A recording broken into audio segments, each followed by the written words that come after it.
So, I still feel like I'm loud.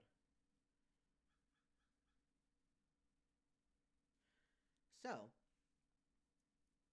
what this is the worst game jam. I realize that it's hard to say I'm playing games from the worst game jam because it sounds like I'm passing judgment on a game jam.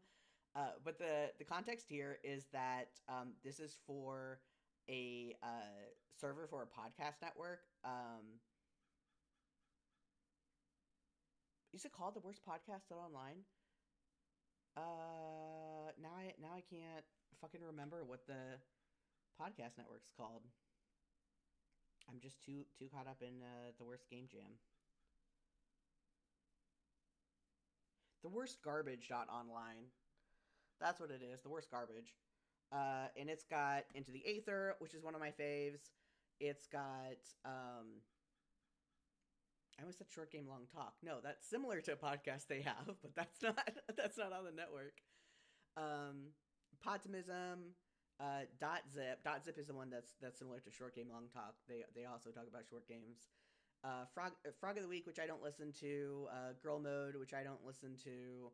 This isn't me passing judgment. I just don't want to be like, and I listen to every single one of these. Um, and it's got a bunch of different podcasts. Some of them are no longer going. Some of them are uh, Patreon or supporter exclusive. But um, but yeah, it's got a lot of podcasts, and it's called The Worst Garbage Online is the network and the server name. So this is the Worst Game Jam, the game for this the jam for the server.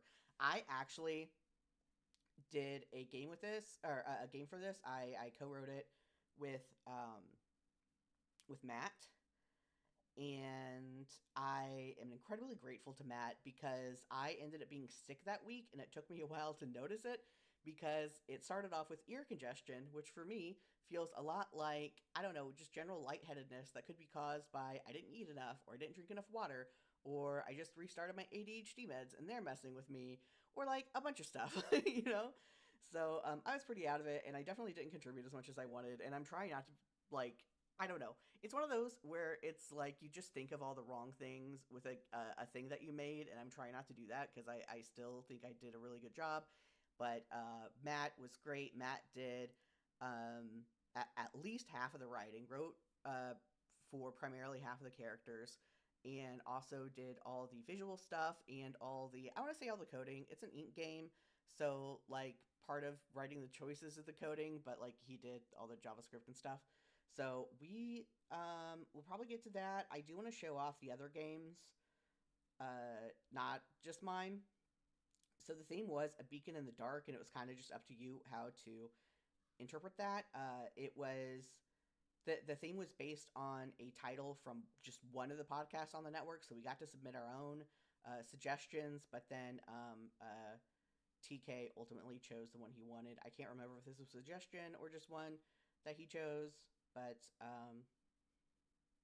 yeah, it was a good time. It was only a week and a weekend, and I don't think I'll ever do a week long jam again. I like it didn't help that I was sick, but it wasn't a, I don't know. Um, it was a mess. Not that it was a mess, but it's just like that. That's too short of a time. Unless I have that week off of work, I don't think I'm going to do a game jam again or a week long game jam again. So this is ours in 10 years. Matt's the one that uploaded it, but it's also on mine. If you want to go to my page, this is it. So wait, Beacon in the Dark doesn't show up on here. I thought it would. It shows up in my thing. I don't know. I'll have to look into that. But anyway, these are other games I made. These two were for Game Jam. This is work in progress. This is a limerick, a generator. This is a 100 word choose your own adventure. I decided to turn a Drabble into a game. And these are bad demos that I people are still downloading and playing, especially the Homestuck one because I bait people with Homestuck. They're not good. Like I mean, like the writing is good in this one. I'm just not good at art, and then this one is just like I don't know. I was just trying out doing a visual novel, and it's one character. It's one very short route. I just feel bad that people are like actively downloading it. I might see if there's a way I can make this browser, or I might try to make these browser playable so people don't have to fucking download it to realize that it's not extensive. Again, not trying to shit on my own stuff, but it's just like, I don't know. Yeah. Um, this is good though. I mean, both of these are good, especially, but I love Pop Tart Quest. Um, anyway, enough preamble. I just like to give a lot of context for stuff. let's let's get into it. Let's start. We'll just start at the beginning. I don't know how long any of these are, or what all of them are about. Again, I was sick while it was going on, so I wasn't really reading what people were posting in the channel, and I haven't played these yet. First because I was sick, and then I was like, actually, I want to save this for a stream. So let's get started with Hannah's Light.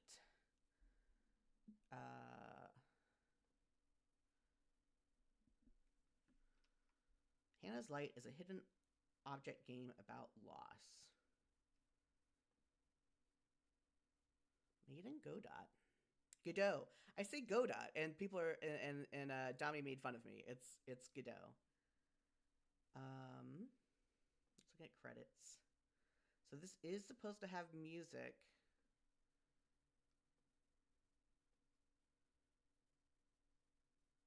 It's not coming through for me. I don't know if it won't start until I start it. Like if it just doesn't have music on the main screen, but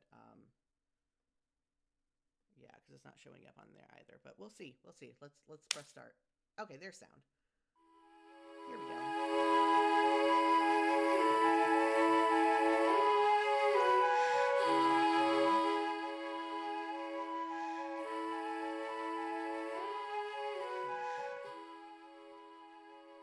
Because I want you to be able to. Here, let me turn mine up and that down.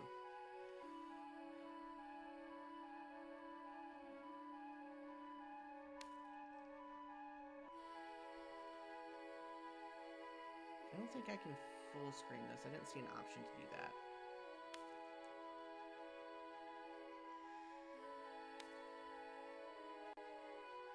Is that a Tamagotchi?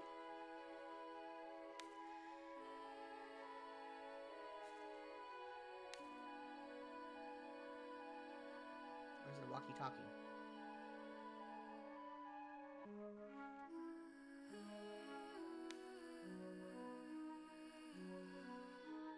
Oh, I should probably be reading this. Margot? Is this Godot and Margot? And I'm just saying stuff wrong. Hannah?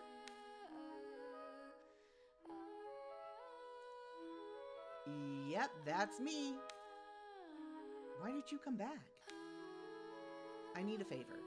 I can help. It is a Tamagotchi. That's my cat boy. I want a cat boy Tamagotchi. I actually had I had a couple of Tamagotchis when I was a kid. One of them I saw was water resistant, and I thought that meant waterproof, and I decided to test it. And that's how I learned the difference between water resistant and waterproof. Take me to the forest behind the school. I'll explain there. Go to the forest. This is really cute. I love this art. Look at this loading screen. Okay, I need you to find some things for me. You'll know them when you see it. Use me as a flashlight to help you look. That's a bright fucking Tamagotchi. Oh, okay. Oh, okay. Oh, this is so cool.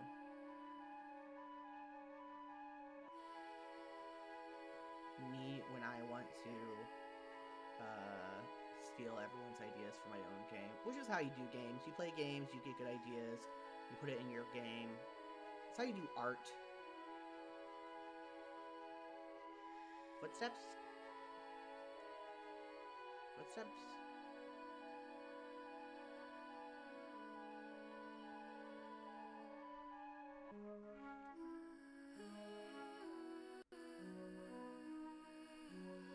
Footsteps, what am I looking for? Mushroom?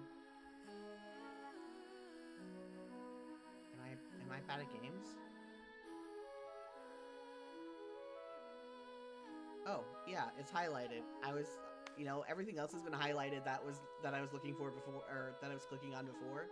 All the clickable stuff was highlighted, and I was just like, let me just click on random stuff. Click. There we go. Oh, it has a little exclamation point too. The more you know.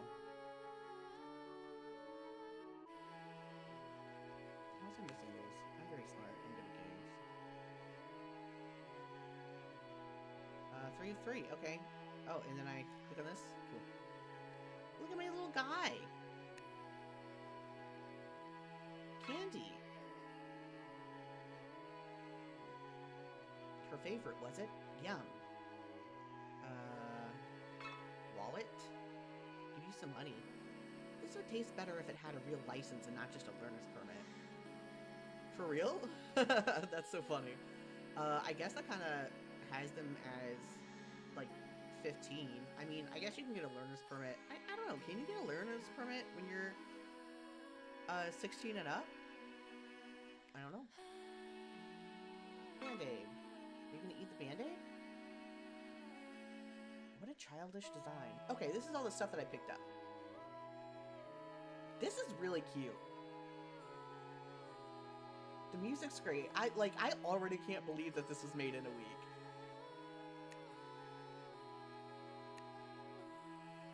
Oh, okay, there's a back button. Right there. Let's keep going. Look!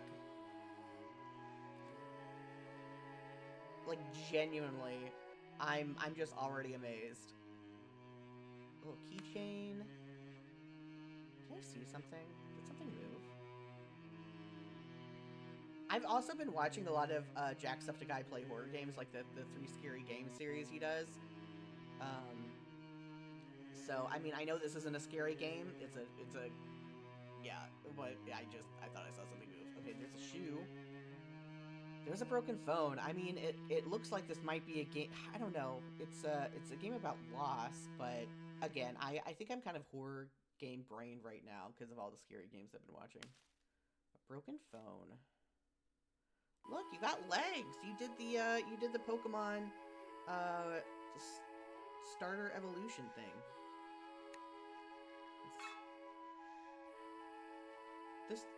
This looks familiar. I remember seeing this in your room.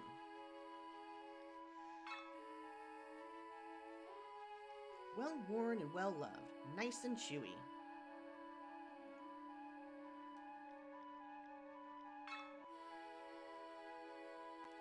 "44 unread messages. Should I see if you're one of them? Hee hee." I mean, that's kind of sad though. Like, I get, like, the hee hee is kind of it's kind of sad. That there's 44 unread messages. Considering, like, you know, it's, you know, the implication that this is the stuff of the person who died. Let's keep going.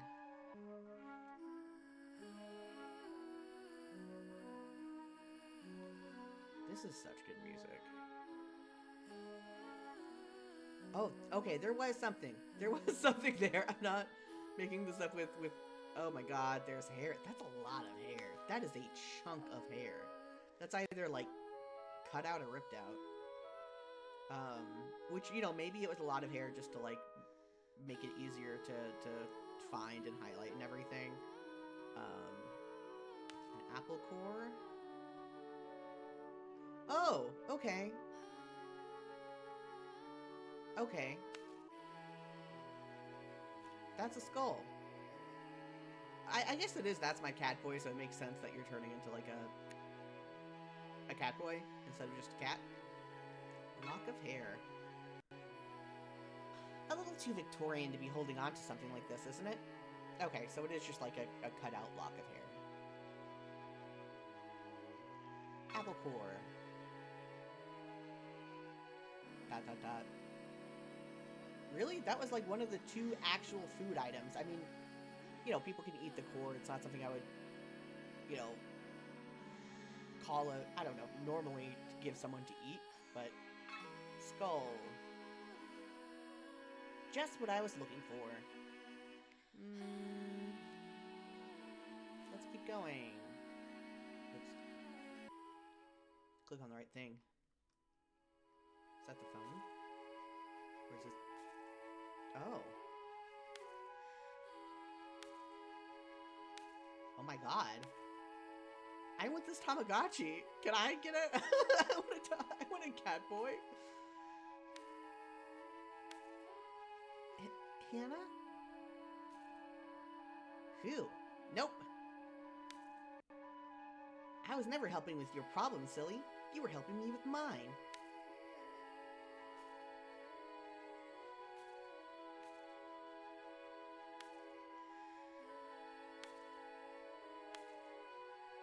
Hi again.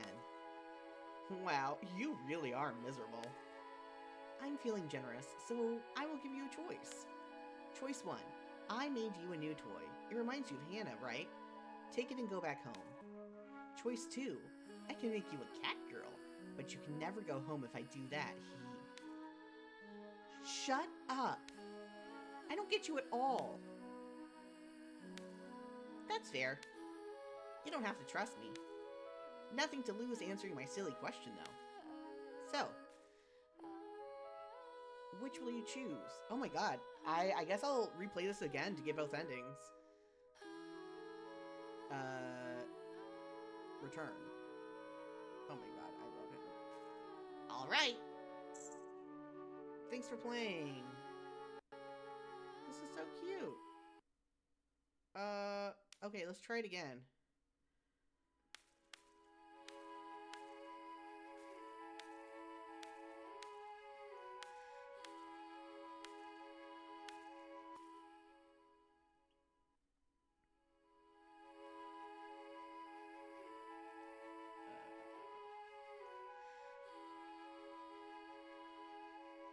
Am I crazy?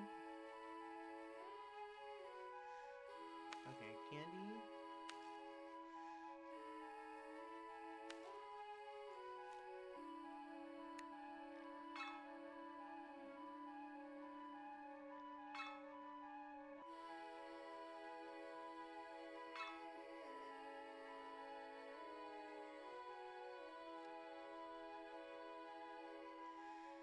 Ba-ba-ba-dum.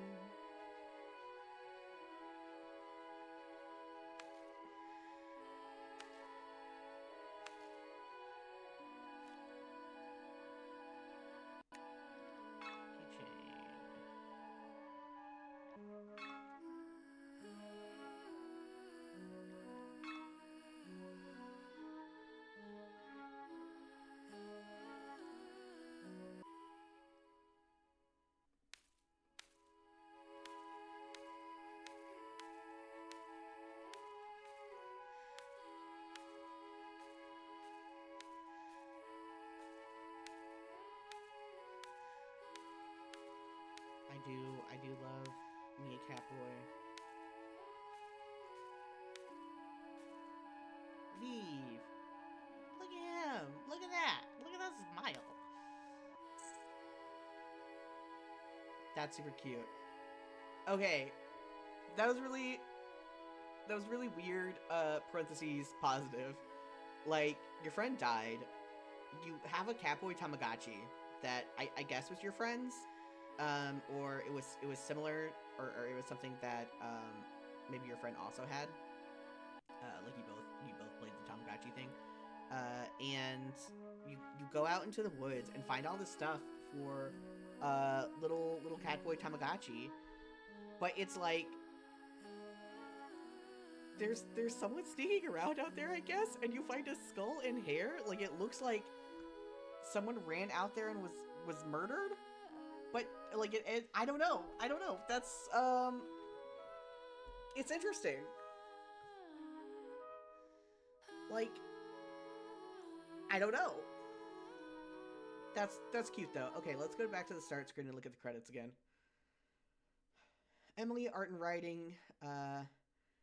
Amit, programming and art. Jemmy, music. Peter Landry, music. Alexander Morgan, sound effects. In memory of Jason. Oh, that's sad. I didn't read that the first time. I just kind of glanced at the credits. I just pulled them up and then, like, didn't do anything. So there's the blue sky. So all the stuff. Go see all the stuff. It's Goblin Cat. Oh, that's yeah. Goblincat.itch.io. Uh, that's a great name for the little goblin cat, cat boy.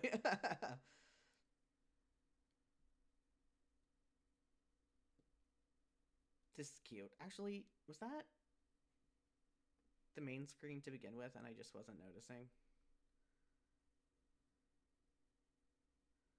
It probably was. I'm just refreshing it just in case it was something different. Yeah, okay, it was. That's interesting. I so like the beacon in the dark was the Tamagotchi as a flashlight. And the background's so cool. This is like the first area we were exploring. This was really good. This is like, I mean, it was also a really good team that they got together to make this. This is really cool. Okay. Minty Abyss. Single state, or let me just go here to see the full description. Oh, this is a download. I should have considered that some of these would be downloaded. So let me start that. Um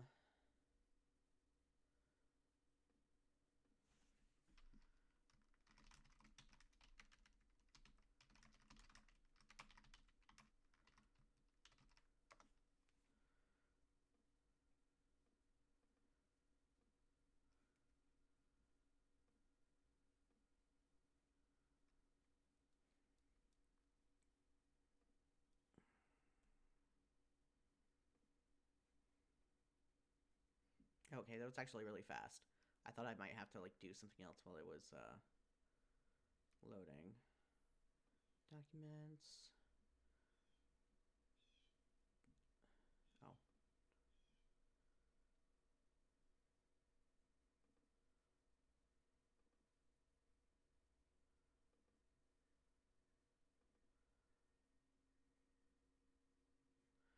Oh, okay, let me add.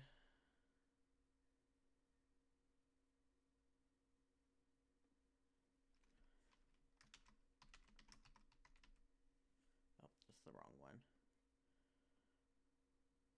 Where is game capture? There we go. Minty Abyss.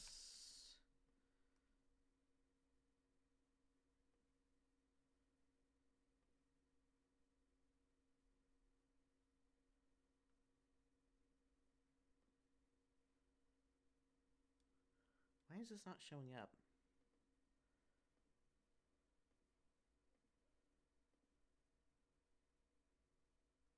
There we go.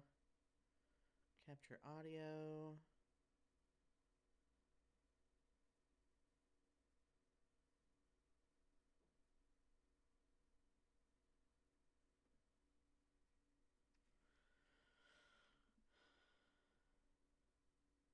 Oh,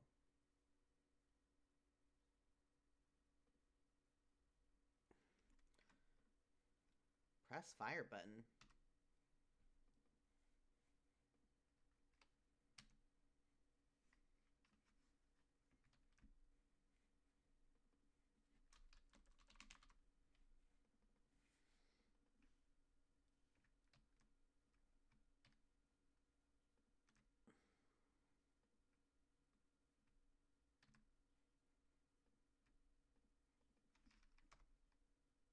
Oops.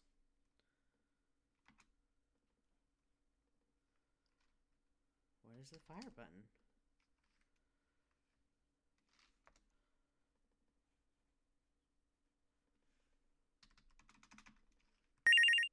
Oh, okay, escape. Oh, okay, A.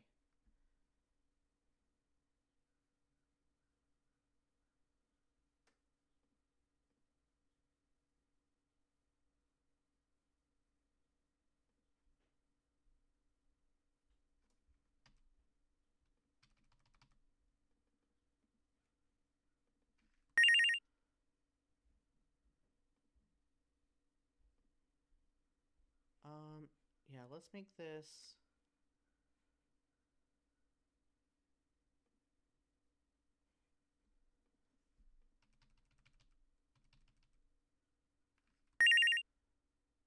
Fire confirm.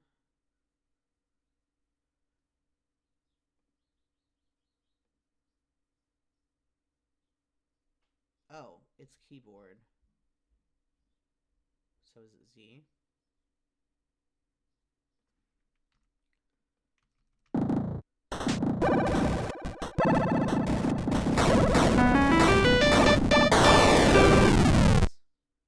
Oh, I'm very bad at this.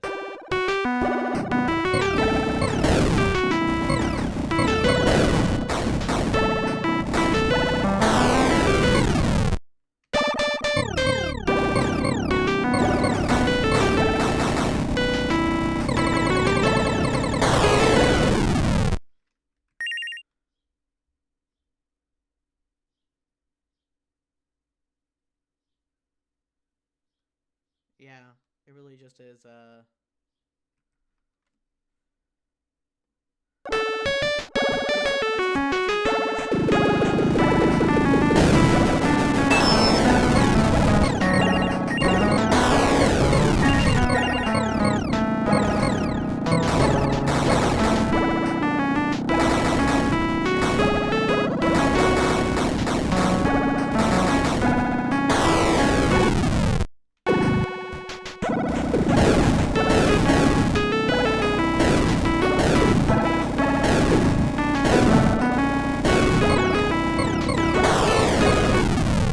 Yeah, I have 4 more continues.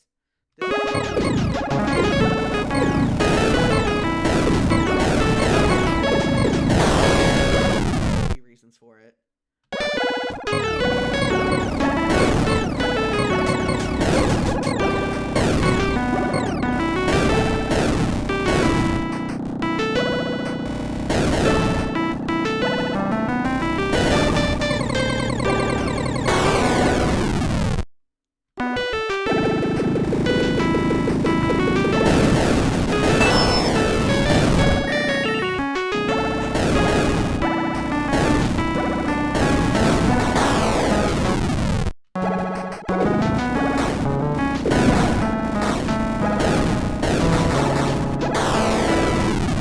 I'm so dumb. Okay, yeah, that's it. Okay, cool. Oh yeah, let me see what the rankings. That's so funny. Okay. Let me turn Firefox back on. That's so funny. I was so bad at that.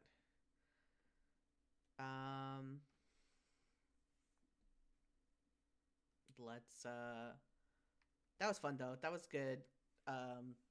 Just just really old school it is Galaga, right? Galaga type game.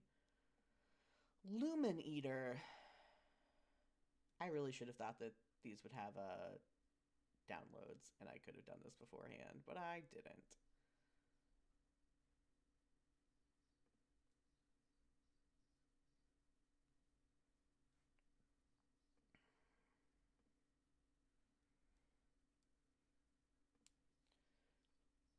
Okay.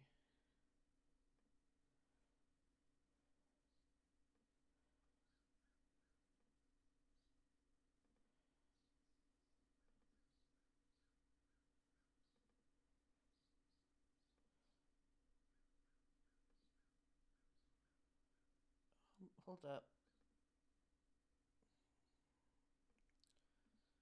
1 second. Rename.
Until upgrade, I had 800. Let's try it one more time. Oh my god, I didn't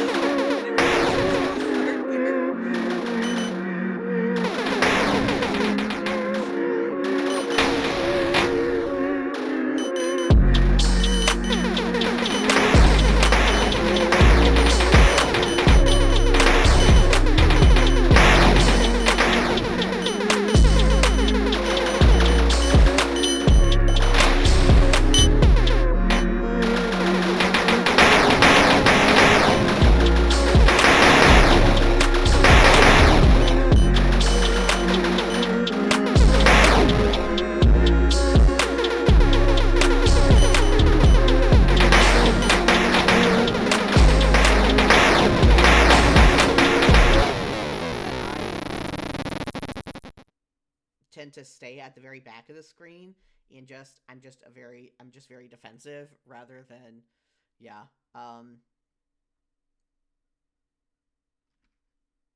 Also, seems I don't know if I'm doing it to any mobs or what. This was very good though. I really like it is funny that I didn't play too like I don't know what the genre is called.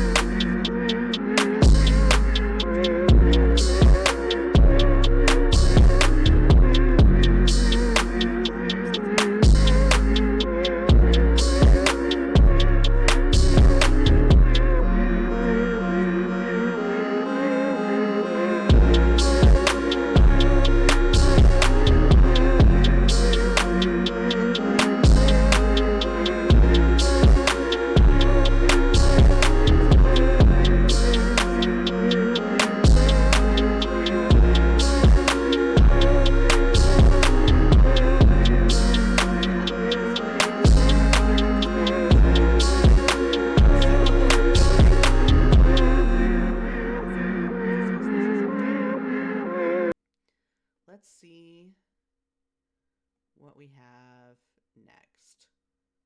Prakasha. Choose your own adventure using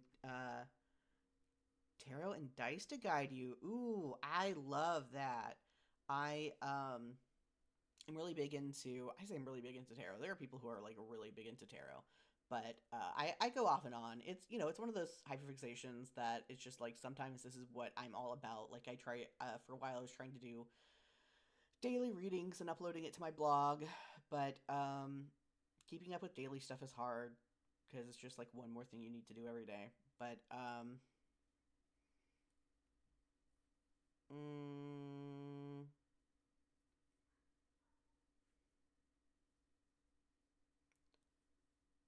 oh, I need to have a deck of tarot cards. Okay. I actually have my little I have a little baby deck next to me, a little pocket deck. I have like 3 or 4. I have several sets of tarot cards. One is Nightmare Before Christmas, which like sucks and it's definitely just novelty. Um but I gotta be honest, I am not a fan of the divine feminine as a concept. It tends to be like I'm not trying to put this on this person. Like I like part of it is that in like witchy, occult, Wiccan spaces, it tends to be kind of like inherently like transphobic in a lot of those spaces. It's like it can be really problematic in those spaces. I really don't like the concept of the divine feminine. And again, I'm not trying to say anything about the person who made this. I just want to say that especially as a non-binary trans cleaning person, the idea of the divine feminine kind of squicks me out. Oh yeah, okay. I forgot that the podcast or the theme was based on girl mode, which makes a little bit more sense why this would be about the divine feminine. Like why that would be like one of the themes that they'd go for, because girl mode is I mean, for one, it's called girl mode, right? It's about video games. I think both of the hosts are trans women. I know at least one is. Again, I don't listen to it, so I can't say for sure. But like, it's a play. I assume, from the context of it being about trans women, that girl mode, like people call, like in trans femme communities, it's not really the way we discuss things in trans mass communities, as far as I know. But like they talk about girl moding and boy moding, about how they go out and present themselves like they have to boy mode in order to, safety stuff, or like being able to girl mode. I assume that that's the reference. But yeah, and it's made in ink and calico. Ink is what I made, or me and Matt made our game in. I love using ink. Ink is what I use for Kitus. I always call it Cadus, but I think it's actually pronounced Kitus. I read things, I don't pronounce things. Calico is something that I've tried out and I haven't been able to get it to work yet, but I think Matt used it whenever he was building our game, so I might try it out again. I just didn't have a whole lot of patience when I was first doing it. I have a D6 dice. I don't know where it is right now. A lot of dice. But so okay, the story is loosely based on Navrati, a 9-night festival about the goddess Durga fighting dark demon.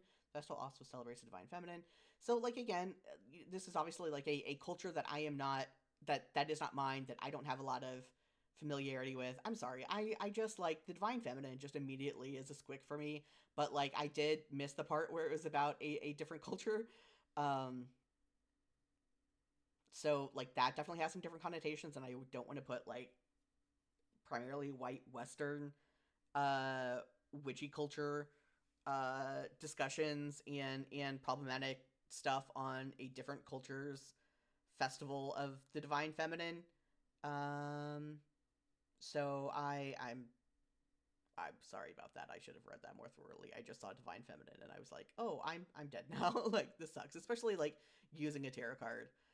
Let me see if I can find my D6 real quick, and then I'll get started on it.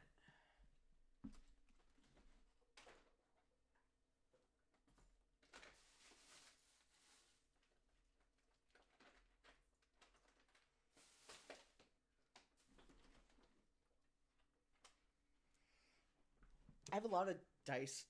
I don't have like a lot of dice. There are people who have a lot of dice. I just have several sets of dice scattered around, but I knew where one was because it's in a purple Easter egg.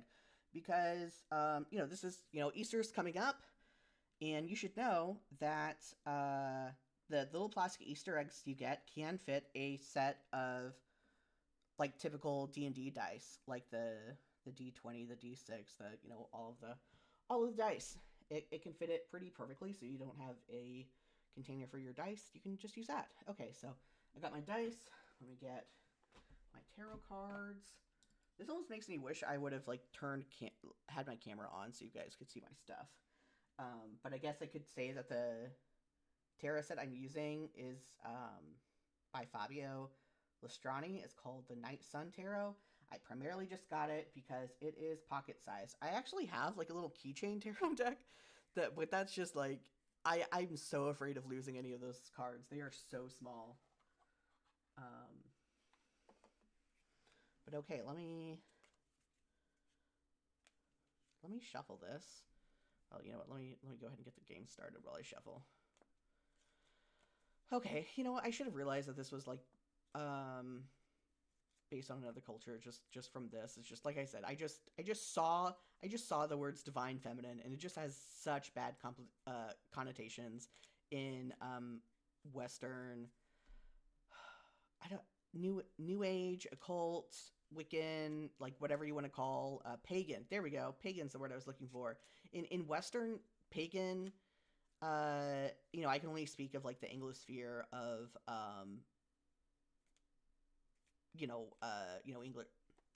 Anglosphere is English speaking, right? Primarily white spaces. Really bad connotations. I'm really sorry. And I'm not trying to put anything on this person, and I'm sorry that like I didn't notice this is from another culture that would have other stuff. It's just like, yeah. I'm so bad at shuffling, but it was probably already shuffled beforehand. So let's start. Begin game. Before you begin your journey, you must prepare yourself. Do you have six-sided dice? Yes, I do. I see you are prepared. We will use this die to find the outcomes of combat, explore areas to perceive hidden objects, and more. You can also use the deck of tarot cards to influence the story. Do you have one? This is really interesting. I never considered using ink and then having the person use their own physical die rather than in the story. I guess because obviously you can make die a roll in ink, which I have for Kitus, but this is interesting. And the tarot would be a lot more hassle to program in. That's a lot of cards you'd have to program in, unless someone already has it written out. But and you could just copy paste. Copying and pasting is the best thing in games. You're just finding someone else who already did it and just take it. Obviously not the whole game, but just pieces. Coding in general, really. Yes, I want the tarot to tell the story. No, I want fate. I guess that would be the randomized one. I mean, I guess if the tarot card's telling the story, you already have to have it programmed in, because I have to be able to say what tarot card I chose. Oh, we'll use the Major Arcana. You'll need to organize them into 5 separate piles. Okay, I should have realized that they wouldn't have every single fucking one in here, so now let me get the Major Arcana out. Some of these are upside down, and I don't usually do that sort of shuffled. Okay.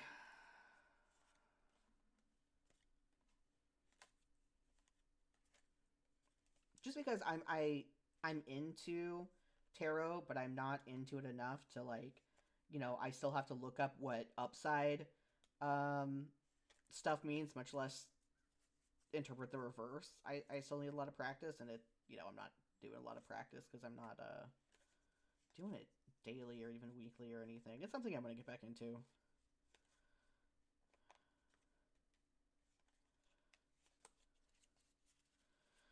Okay. It's not even a lot of these are upside down.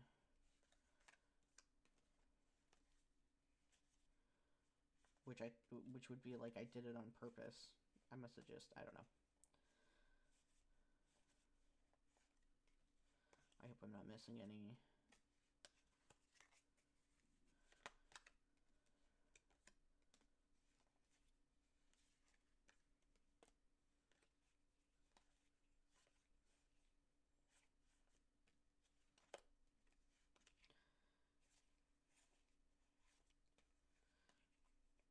I mean, I know I'm not missing any cards, but I mean, when I'm going through, I hope I didn't miss pulling one out.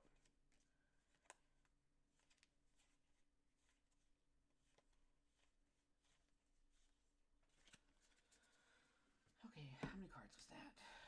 1, 2, 3, 4, 6, 7, 8, 9, 10, 11, 12, 13, 14, 15, 16, 17, 18, 19, 20, 21. Is that how many Major Arcana cards there are? I don't even know that.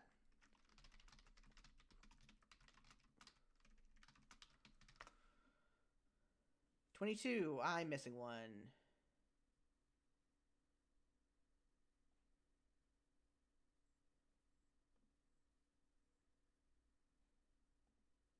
Which one am I missing?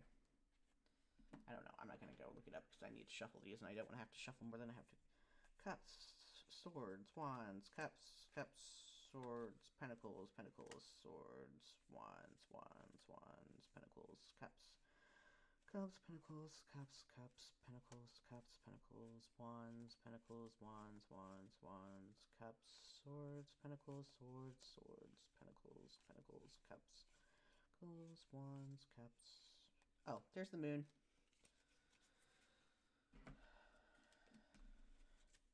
Okay. Use the Major Arcana to weave our tale today. 5 separate piles. Let me just go ahead and shuffle these.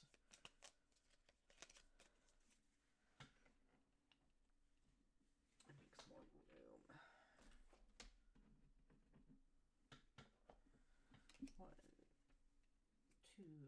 I really hope Vincent doesn't decide to come up here now. 3, 4, 5.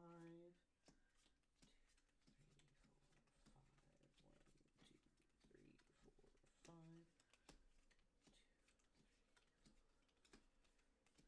I do hate that they're not even, which I knew it wasn't going to be because it's divided by 5 and like 22 only divides out into 2 and 11. But I do dislike that. I understand. The leftmost card in the list should be on the top of the pile when face down. The rightmost card should end up at the bottom of the pile when face down. Leftmost card in the list should be on the top of the pile when face down.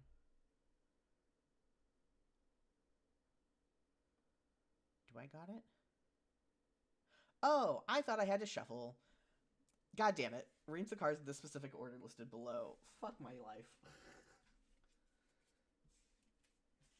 Okay.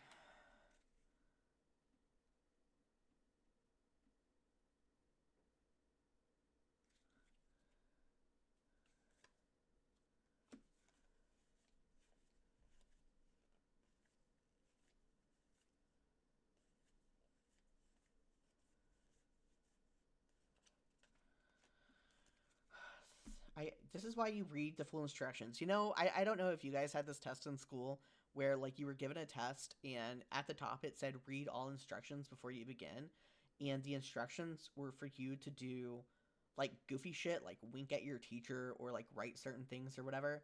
And then at the bottom it said ignore like what like instructions like 1 through 10 and only do like this one thing.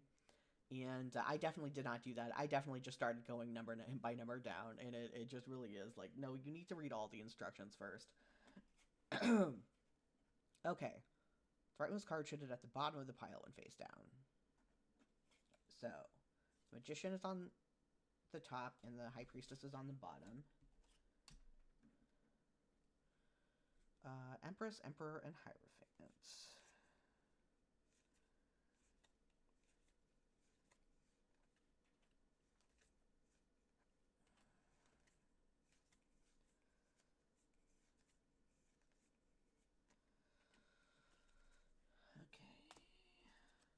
Hierophant.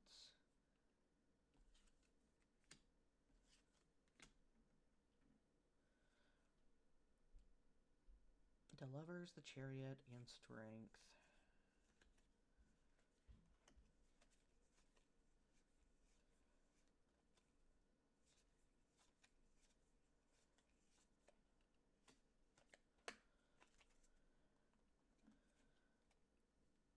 Do y'all have a favorite tarot card? Mine is the Chariot. Can I tell you why? No, I don't know. It just is. Like I could sit here and theorize why, and I can talk about like I don't know, just Chariot stuff. God,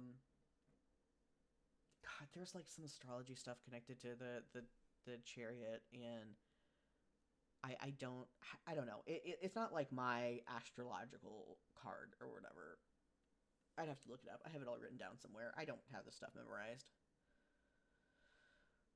Hermit, Hangman, Death, okay, that's a lot of stuff. Is the Fool not in any of these?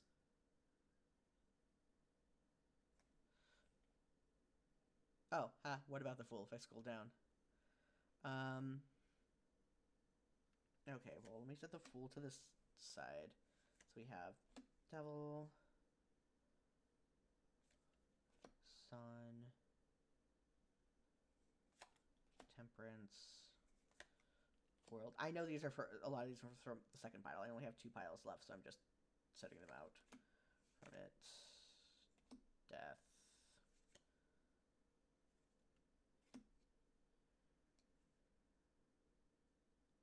Man, Star. It's interesting that the Moon is in pile 4.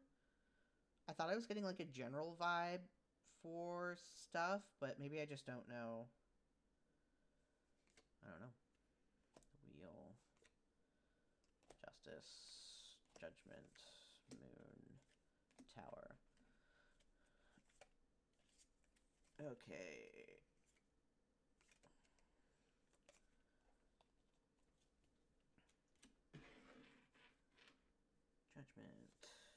Moon.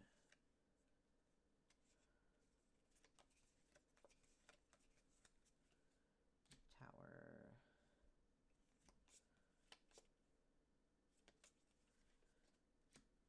Devil. Death. Man. Hermit.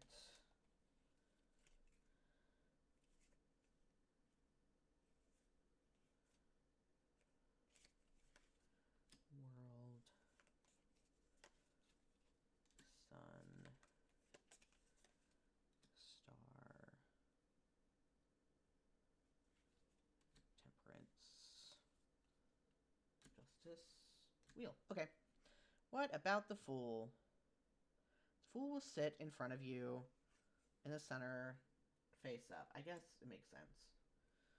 As you pull cards throughout the game, place them to the right of the Fool in the order you receive them. By the end of the game, you'll have a spread of cards that represent the journey your character went on. I mean, this makes sense because, like, that is the story of the major arcana, is, like, the journey of the Fool.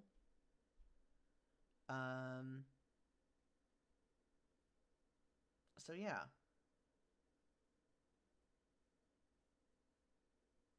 You know what? Let me see if I can look up this tarot deck, if it has, like, all the images online.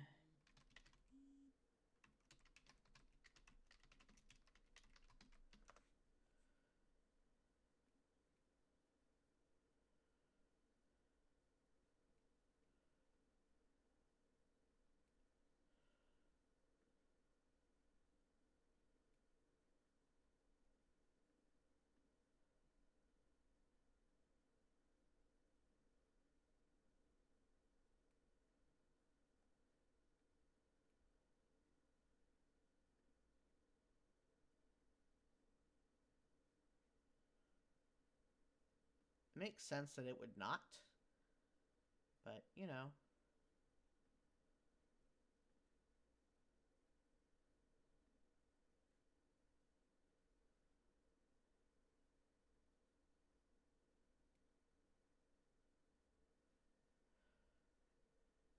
Okay. I was just going to try to give you guys more of a visual for what I'm saying without having to set up my webcam. Okay. Take a few minutes to center yourself. When you're ready, let's begin. You awaken in a vast room. Your armor gleams in the shafts of light, and you reach to check your weapon, but it seems to be missing. As you rise, you feel a strange warmth against your chest. Is it a cat? I mean, I guess you wouldn't feel that between your armor if it was a cat. Reaching beneath your breastplate, your fingers clasp on a small canvas pouch. You pull it out and inspect it. Other than the warm feeling, there seems to be nothing out of the ordinary. Something compels you to open it, and inside you find a single card.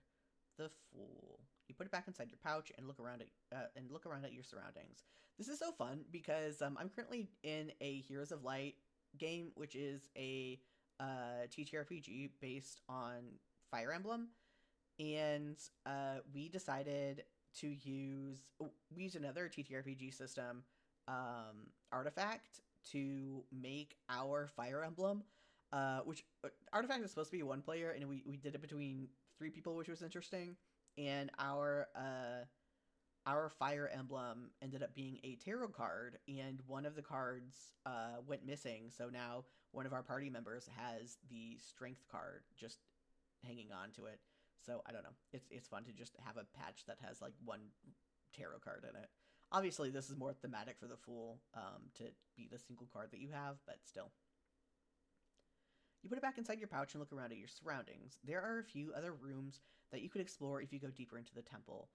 You take a step towards them, and suddenly a door slams to your right. You look at the door and feel a pulling sensation towards it. Let's investigate the pulling sensation. You move towards the door to open it, the strange feeling growing stronger. As you reach the door, you question if it's a good idea. Yeah, it is. Open the door. I mean, it's not, but it is. You find yourself on a stone veranda overlooking a vast valley. What should be a beautiful vista is shrouded in unnatural darkness. You turn around and look to find the darkness seems to emanate from the peak of the mountain you are on. As you watch, two crimson orbs materialize in the dark clouds, eyes that radiate malice. The strange warmth in your chest pulls you towards this darkness, and it becomes clear why you are here to defeat this demon. You've seen enough. You return to the main room. What do you wish to do? Go deeper into the temple. You find yourself in an ancient ritual chamber. Flickering torches cast long shadows that dance across the walls, covered in elaborate murals and mysterious inscriptions.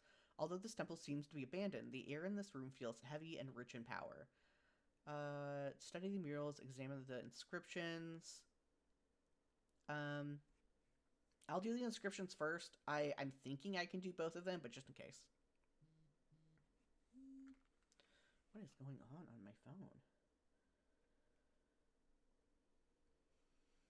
Oh, just a reminder for me to refill my meds.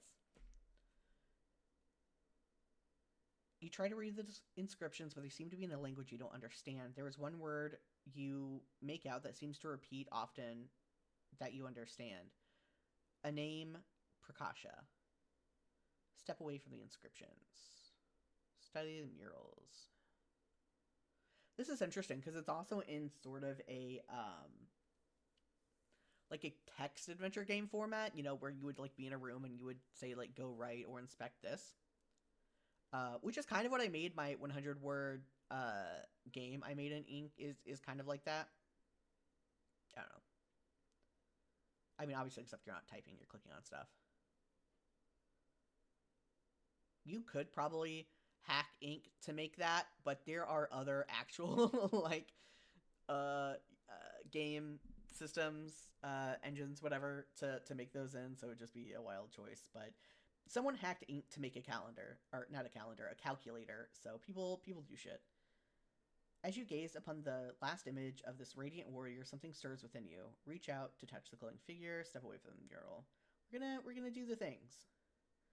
Your body begins to glow with the same divine light as the warrior in the painting. The power courses through you, then fades as you step away, leaving you with certainty that you are following in their footsteps. Step away from the mural. You return to the center. Go to the main room. You return to the main room. What do you wish to do? Leave the temple. You leave the temple and find two paths that lead up the hill. A small dirt path winds through statues and shrines to a small settlement in the distance. There's a steep staircase that heads straight to the same settlement. It is clearly the fastest route. Judging from the many sets of rusted armor strewn across the stairs, this must have been the site of a battle. As you wonder what path to take, you feel the pouch grow warm. You reach inside. Actually, I can have this bigger. I wasn't even paying attention to that.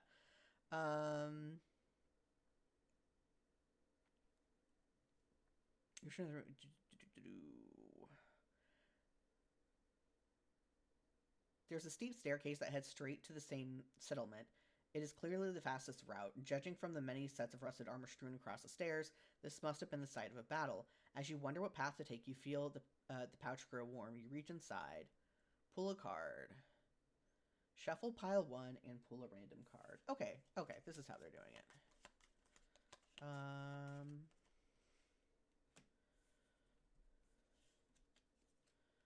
I got the High Priestess.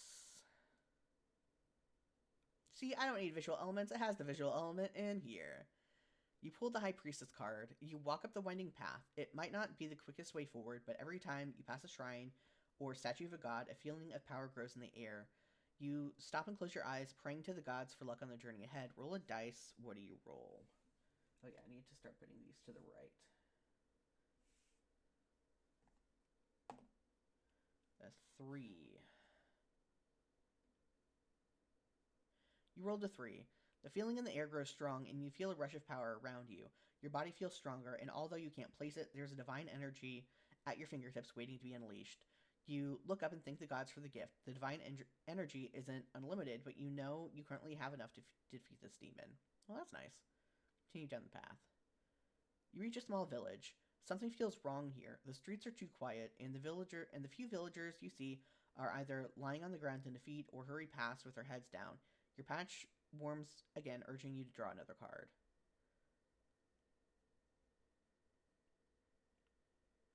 Sorry, I was double checking. It's like I'm pretty sure that pool had me decide which path to go down, and I just like immediately forgot. Pull a card.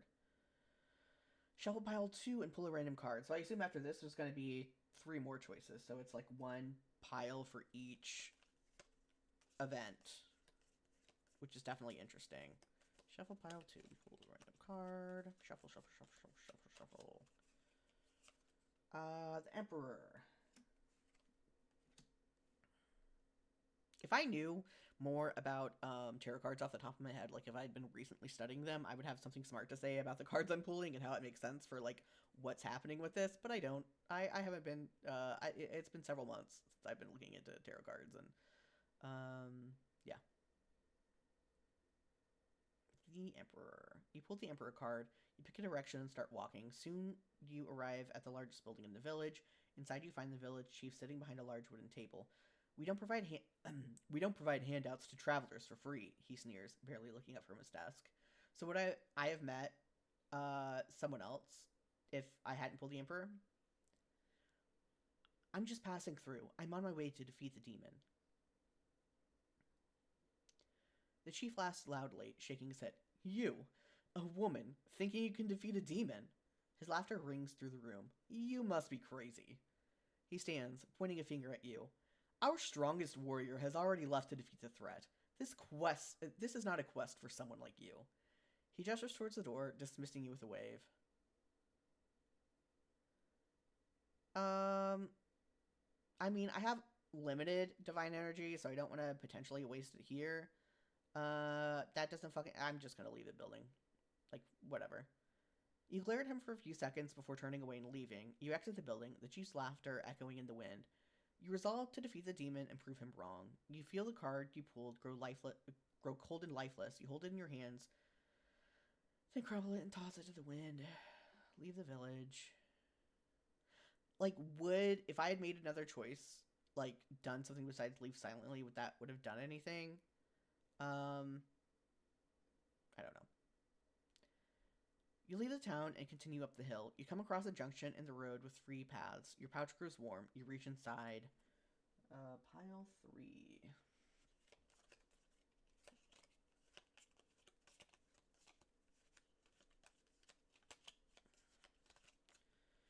Meh.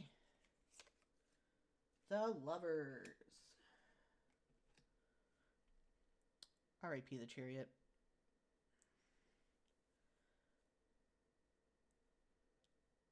Can I show this on Twitch? Or no, yeah, on Twitch. You pull the Lover's card. You take the left path and continue on. As you round a bend, the warm glow of the campfire greets you, or you rest beside it. He must be the warrior from the village that the chief spoke of.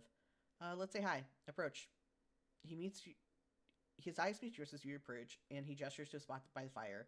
The warmth beckons after the chill mountain air. You choose to rest for a moment. Let's hang out.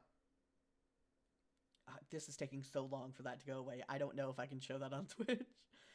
What brings you to the mountain? What brings you to the mountain? This is a dangerous place. I'm going to kill the demon at the top of the mountain. The man laughs. And what makes you think you can take on the demon?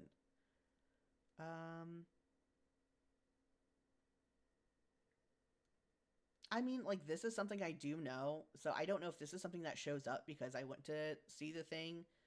But I do kind of like this. I don't know if I can, but I have to try. He looks you up and down as if assessing you. I come from the village. You must have passed through it. Nod your head. I've been sent from the village to find the source of the sickness. You can sense doubt in his voice. He does not seem certain he can succeed. I believe he is causing a sickness to spread among our people. Tell me, how are they faring in the village? They are surviving for now. I can tell you there is nothing I can say to discourage you on your... this is what he's saying. I can tell you there is nothing I can say to discourage you on your quest, but perhaps we need not face this alone. We would stand a better chance if we fought together. What do you say? Yes. Okay, that sounds like a good plan. Great, he exclaims. You stand to leave, and he begins packing his equipment. I will be some time packing up my camp. You go on ahead, and I'll meet you before the summit. Nod and leave. You continue up the road. You see some figures walking up ahead, although it's slow going. As you get closer, you're realizing it's a young boy struggling to pull a heavy cart uphill, while an elderly man walks beside him. The man is holding a rope tied around the child's waist. What is the meaning of this? The old man looks at you and sneers. Mind your own business. I got this servant legally. I see. Clearly, you are being paranoid, as there is nothing to suggest that the merchant isn't telling the truth. What? Walk away. What? Was that some background thing, or another, like, surely that can't be. That had to be some other background choice. You are getting close to the peak of the mountain when a crossroads appear. Your patch grows warm and you reach inside to pull a card. Is this like if I had pulled a different card in the village, or pulled a different card before, I would have more information for that? Look at the card. Pull the top card from pile 5. Okay, that's interesting because we already, that's predetermined. That's the wheel.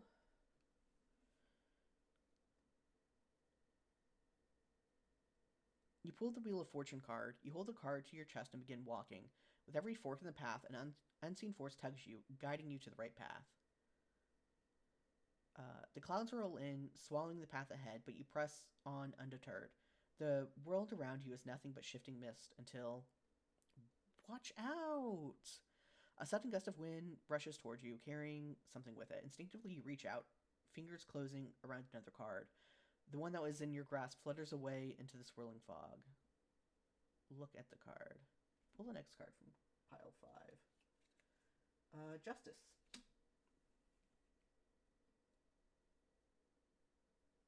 You pull the Justice card.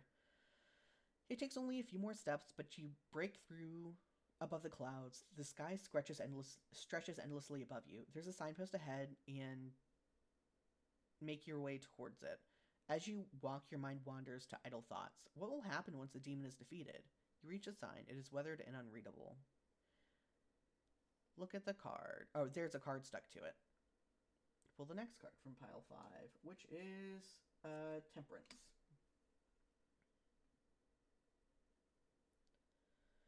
You pull the Temperance card. You pause to catch your breath, feeling the strain of your journey. You hear a sound and turn to find a figure walking out of the cloud behind you. It's the warrior. Clutched in his hand is a card. Look closer. The Star. You pulled the Star card. He reaches you. It's good to see you, my friend. Likewise, let's end this. You walk together. As he moves to throw away his card, you reach out for it. He hesitates, then places it in your hand. The card radiates warmth.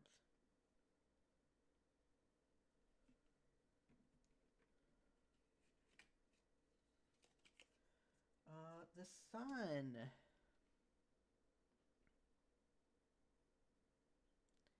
You pulled the Sun card. You reach the summit, and the demon is waiting for you. The warrior circles the beast, blade low, ready to spring into action. Having him in this fight will help your chances greatly. You take a few moments to prepare yourself. You realize you don't have a weapon and search the area for one. You find the broken shaft of a spear. It will have to do. That's interesting. So I would have potentially had another weapon. Probably. Begin fight. You gather your divine energy in your hands, and with a push, blast the demon. It howls in pain, and you know you've done considerable damage. Okay. 4. Your body hums with strength. You are ready. You get a good hit in, and the demon flails. It tries to attack your chest, but your armor protects you. You gather your divine energy in your hands, and with a push, blast the demon. It howls in pain. Get ready to attack. Roll again. 3. Just staying in the middle of stuff. You and the demon attack at the same time. Your weapons clash, and you jump away from each other in defense. You blast again. 6.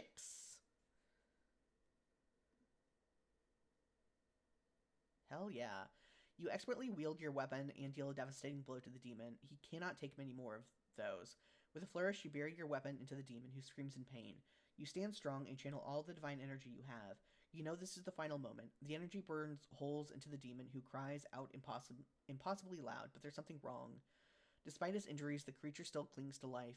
You look at the warrior, but see him on the ground, eyes lifeless. Too caught up in the fight, you didn't notice him falling to the demon, but you thank him silently. The sky lightens as the storm begins to settle, and with it, your connection to the gods grows stronger. You look to the skies for a sign of what to do. In response, a card flutters down in front of you. Pull the last card. The world. You pulled the world card. Time slows to a stop, and you hear a voice whispering on the wind. Prakasha, you are victorious in your fight, but the demon cannot be destroyed, at least not without a sacrifice. Well, one guy already died. Does that count? You have two options. You can wield the divine energy to banish it, sealing it away from sentries. In return, we will allow you to ascend to divinity.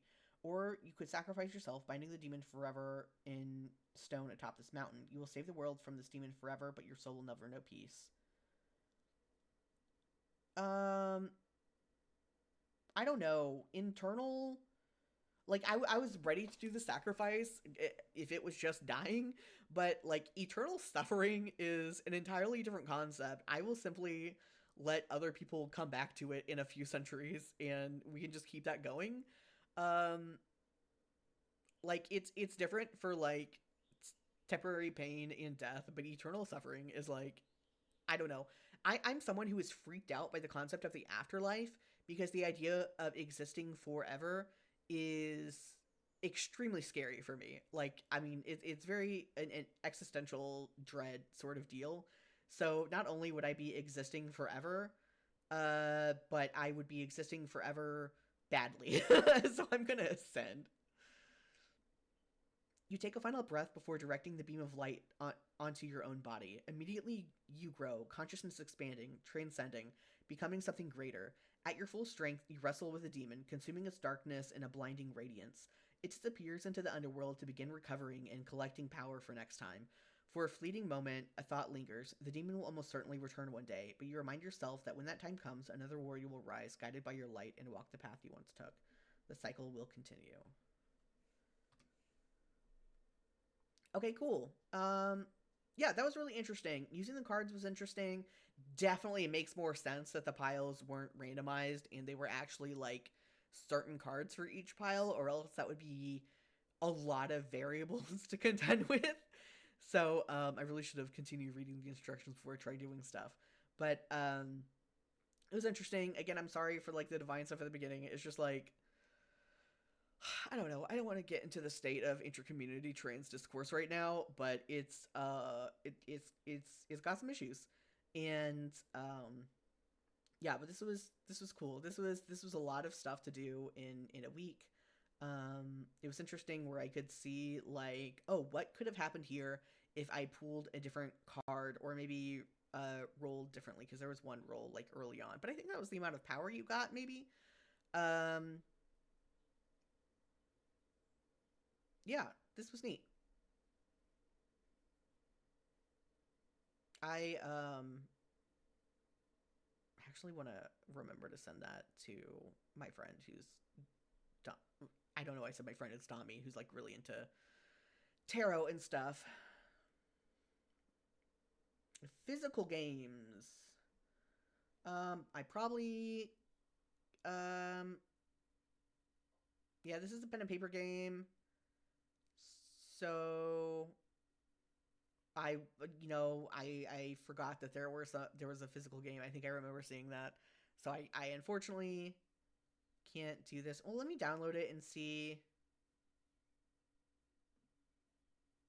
just in case there's a way I can like have it like do it on the computer. Like just opening a Word document or something.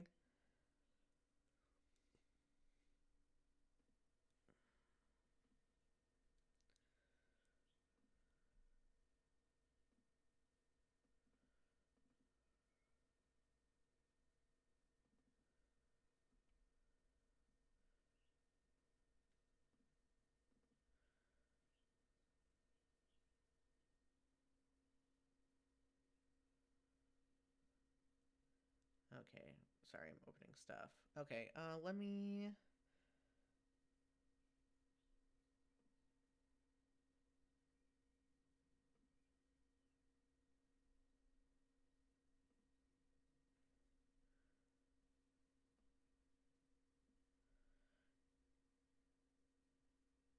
Use a move and mark a sector. Use a roll. Pick a coordinate.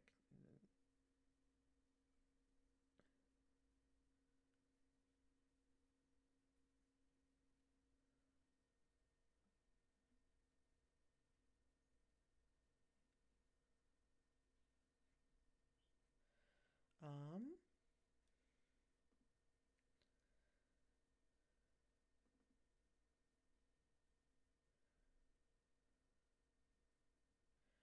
This is interesting. Uh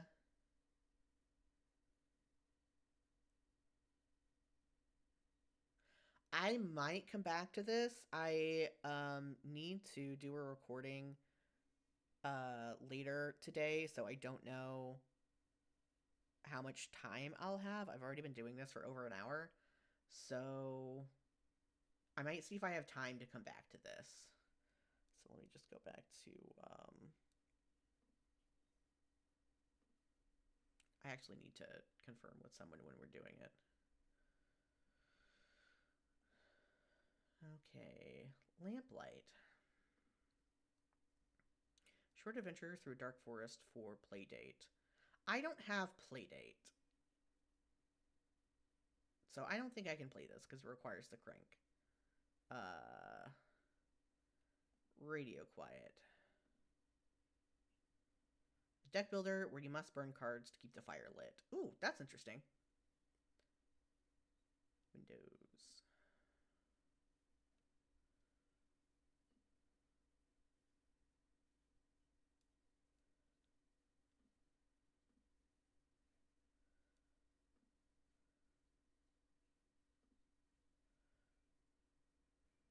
Okay.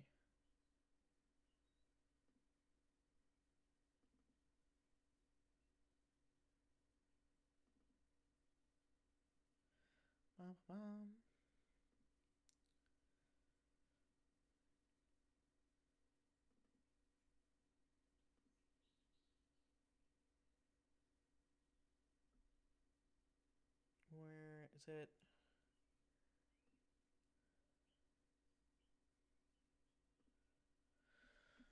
Let's hope this is the right thing, because it's labeled debug, but that might just be, you know, they just haven't updated the title in here.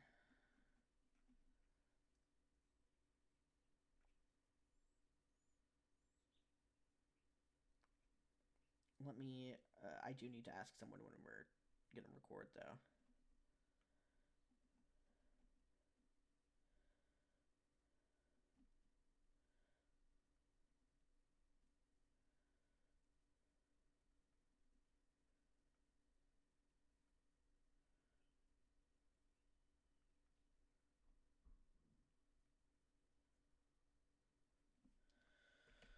Okay, start. I'll look at credits later because I did not pay attention to them the first one. It's either August 12th or December 8th. The deck is stacked against you. Keep the fire burning. I already like the concept. I don't know. It just this starting screen reminds me of a dark room. Oh my god, I don't have this visibility on. Jesus. There we go.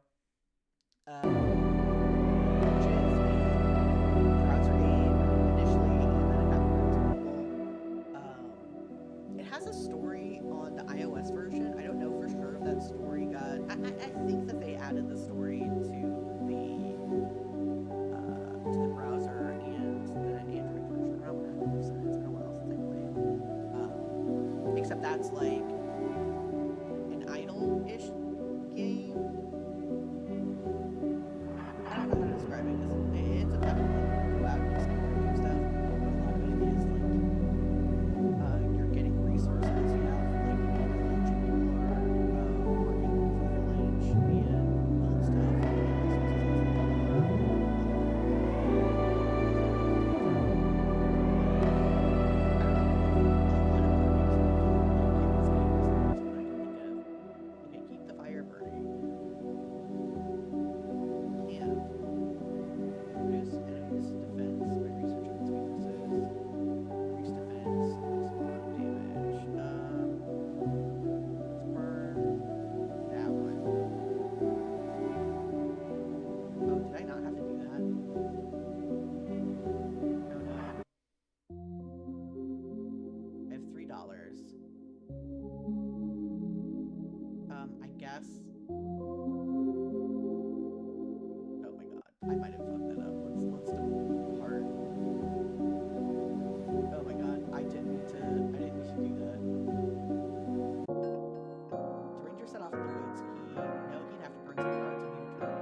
because I just like misinterpreted that so bad. If I had done that, if I had made a dumb mistake when I was already like part of the way through the game, that'd be different. Come on. There we go. But the fact that I fucked up so bad in my first ever thing because I took that too literally. I was gonna do better. Like the fire's good. The ranger set off in the woods. You'd have to burn some cards when you return to keep the fire lit. As he passed the tree line, a card rose up from the leaves, and a great wolf card surrounded by the strategy. It sounds like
this. Let's do this, and then let's burn.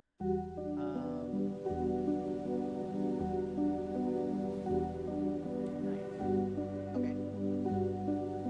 Okay, cool. So it's probably 1, 2, 3 cards I'd have to burn to get it back up to full, but I think it's good for now. The sound of southern footsteps echoed in the ranger's head as the Bigfoot card appeared. Even though the card itself floated above the ground.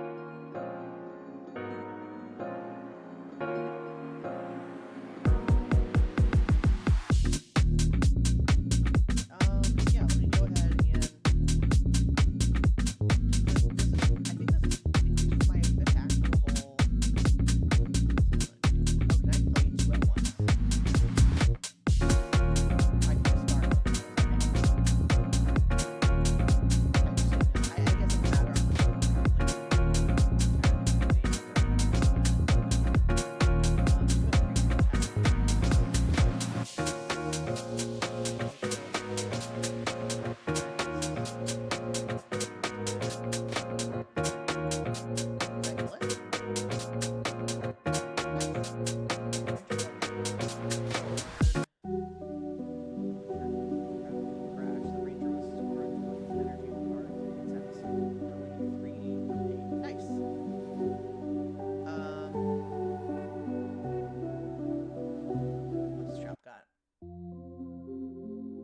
deals a small amount of damage for each paranatural card in hand.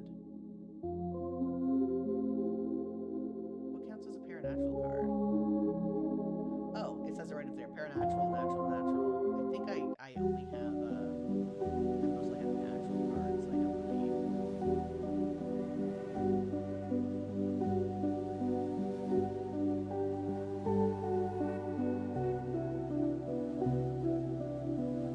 What should I burn? I don't want it to go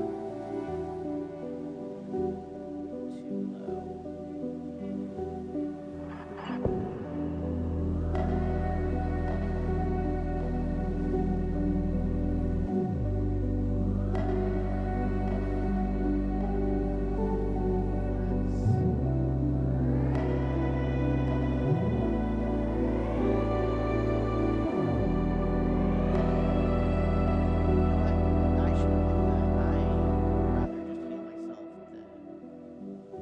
Oh, that was a lot. I guess because it was worth a lot.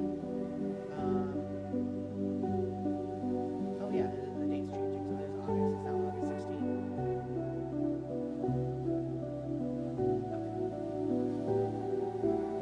Let's go. As the ranger quietly trekked through the woods, a spectral moose card floated across the path. As though hesitant to confront the ranger, it remained motionless. For one moment, it flared into light and returned.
buy more stuff.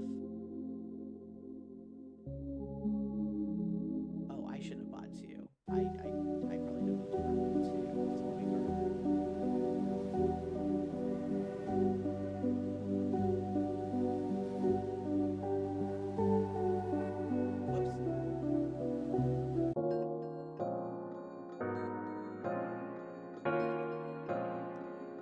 Okay, I think the moose was more defense based.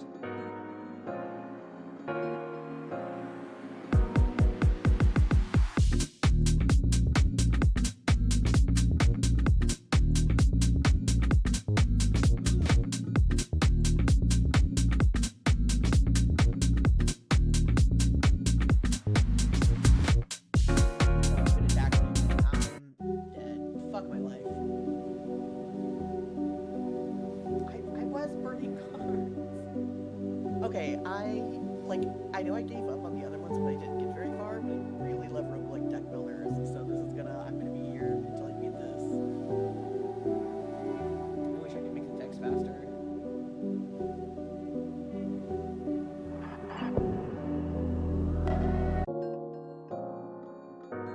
Yeah, I also should have bought two cards. I think that fucked me up too. Is my hand's too big. So I don't know if this is on purpose at the certain amount of health, and I start over. I might end up exiting the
shop just in case something interesting comes up.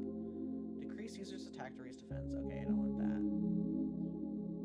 I don't have a lot of pure natural cards. I only have. Do I have any? And that one. Okay, moose. So this is after this one. I have 2 more left. Defense.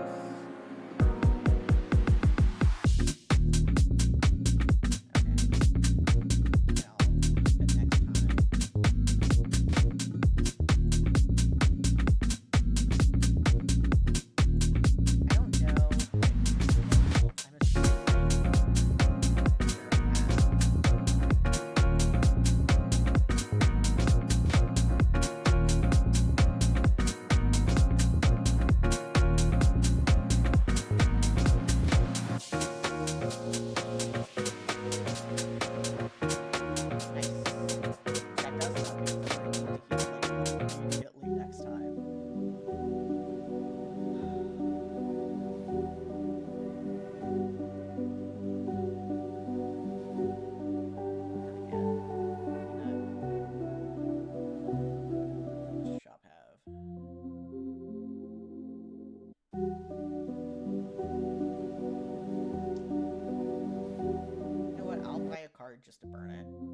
not what I'm familiar with.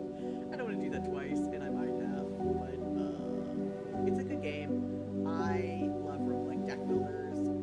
If this had more time, I'm sure we would have gotten, actual health numbers for at least the player, if not for the enemies. I can understand the enemies being more mysterious and not knowing that that's going to be coming in games, but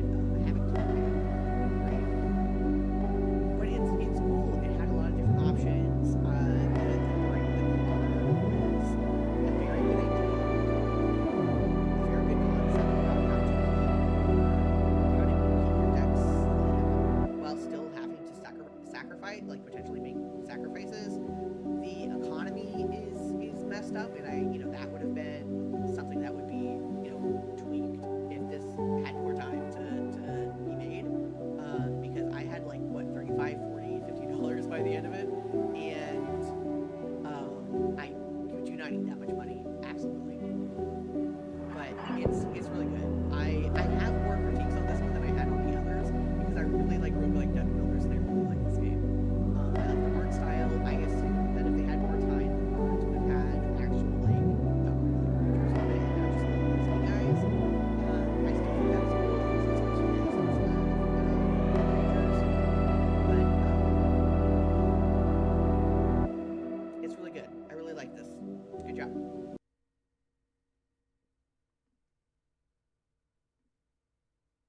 I know I need to go through and leave comments, but I'm trying to go through and stream these, so. Radio quiet. Oh, yeah, I've only done the top row. Holy shit. I didn't expect it to take this long because, again, we only had like a week and 2 days to make these. And I didn't realize how many people had submitted. This is cool, though. I'm not complaining at all. Okay, cool browser. I don't need to download a game. Not that these have been like huge to download. It's not a big deal. Let me check to make sure I haven't got a reply on when to schedule stuff.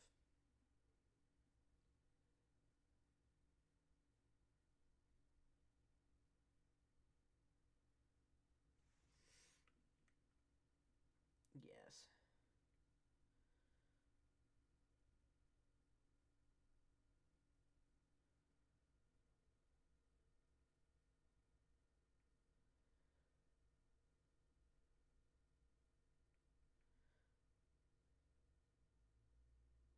Sorry, typing.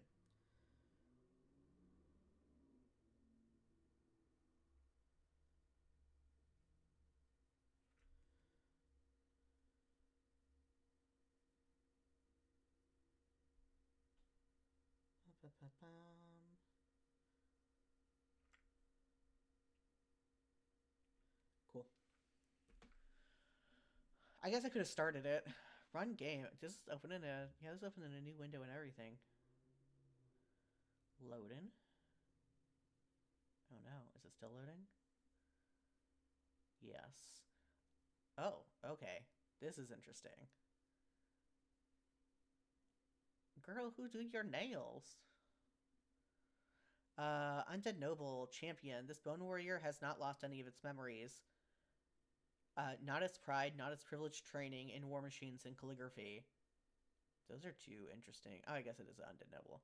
And not the golden locks it once treasured. Is it a skeleton with golden hair? The correct tokens can empower your champion. Select 2 tokens at a time.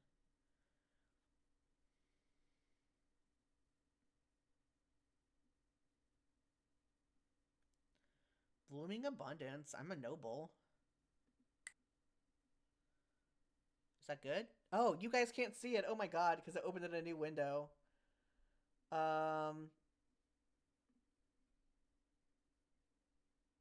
I just didn't want to do my whole screen and stay in case something came up, but let me just go ahead and turn that on.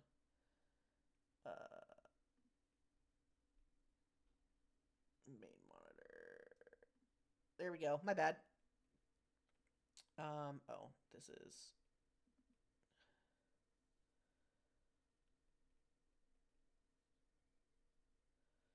transform. What do you mean this is fit to screen? Oh, it's the wrong thing. Main monitor. Fit to screen. I have too many layers. There we go. Okay, so yeah, now you see the guy. Blooming Abundance.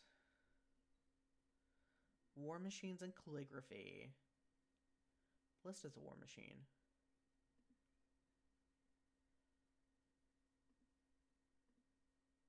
Oh, okay. Is that the wrong one? So that's good. Erasing brush? What's happening here?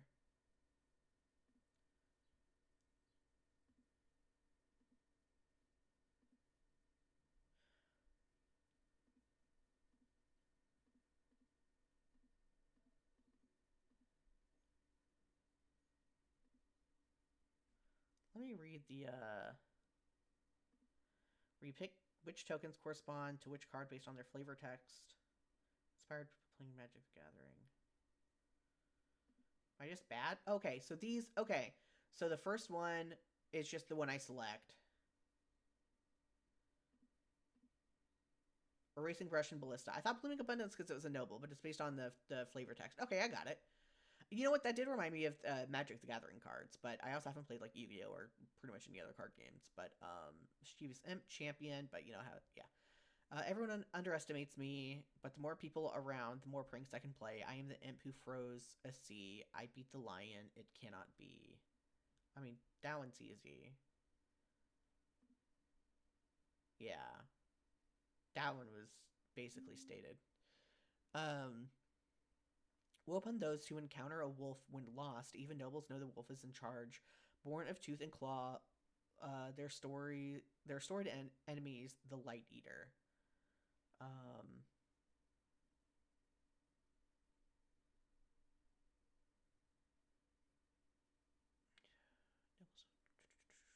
storied enemy, the Light Eater.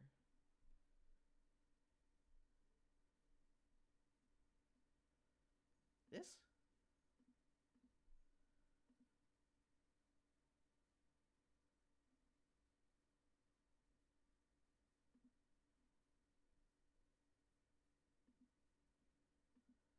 Okay, now sorry, this has turned into just the Lost Train.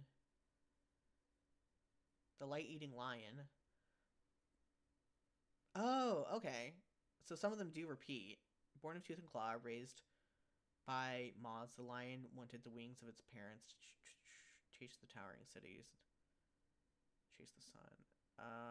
Butterfly wand? Yes.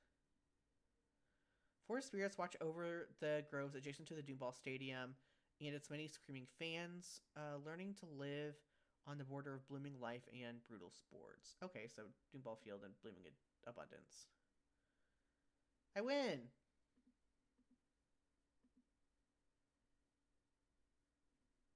This is cute. I like that the colors changed and everything. Like, not just the gold. So it's like you got the special version of the cards. Nice. Okay, let's turn the main monitor off. Oops. There we go.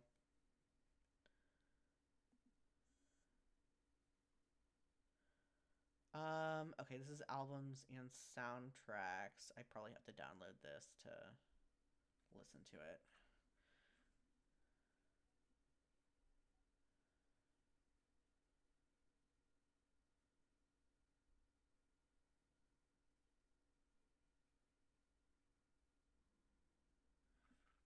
Okay.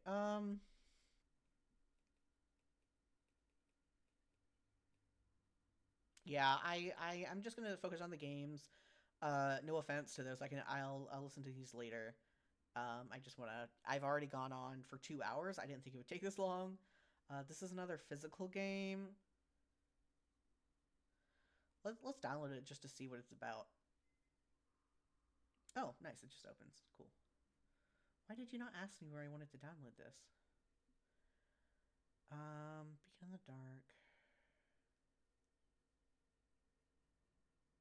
Based on D&D 5e, Town Generator.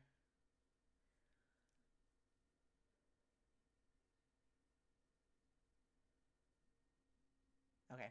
Yeah, this is a lot. I am very brain dead when it comes to TTRPGs. I need someone else to learn what they are and then run them for me or explain them to me. I'm very bad at just doing it myself. The Alchemist Beacon. Okay, this is one of the very literal ones.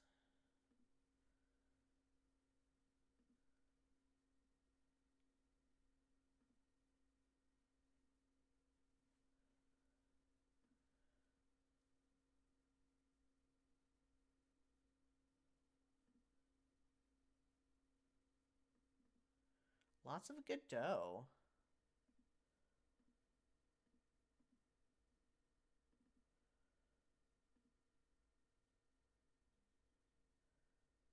Oh,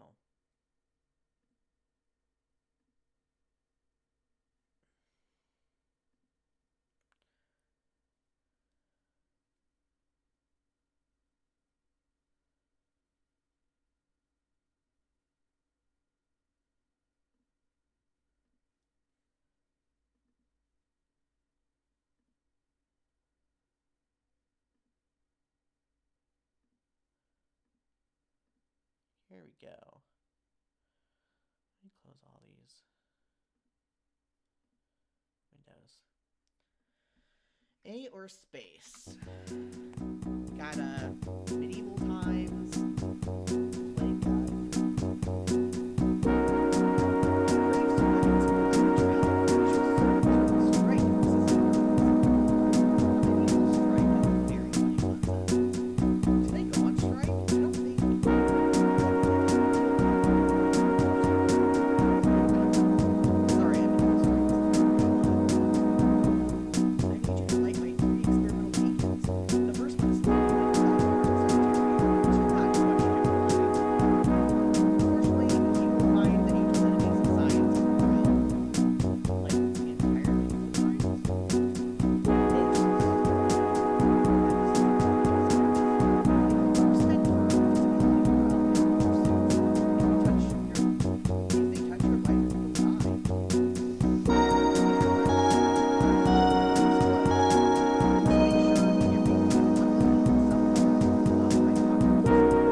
so it doesn't matter as long as I still have snuff.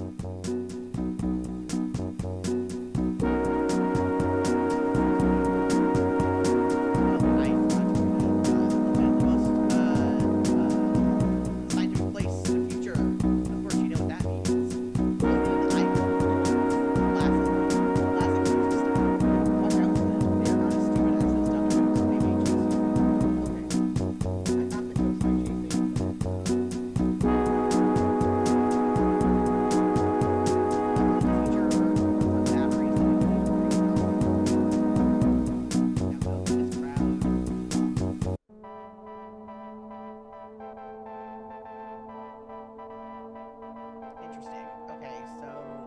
Okay, so I just have to move in a void. I don't have to worry about battery or about like.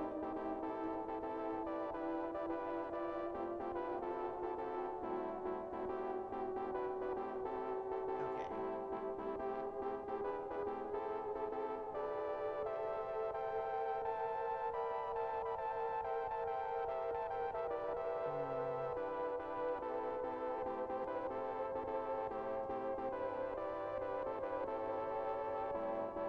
Ah!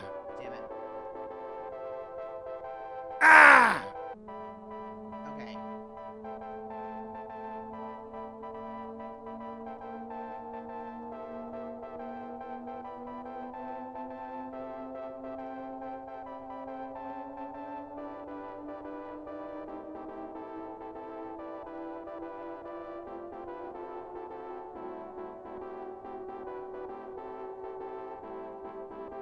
I might have wasted too much. Okay. No, he didn't see me.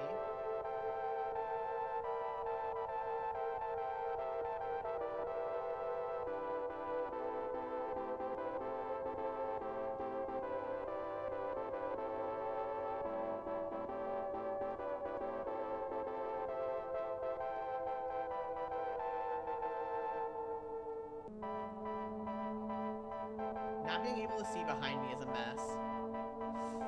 Not a mess. I don't mean that like mess as in bad for the game, but just like anxiety inducing. This is interesting. This has. Oh my god. This is weird. I mean, again, a good. See a space cowboy. Nice. Yeah, that was cool. That was neat. That was fun.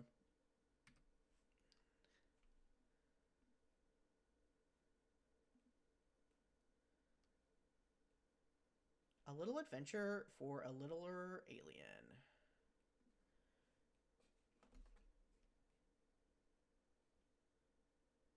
Hold up. Okay.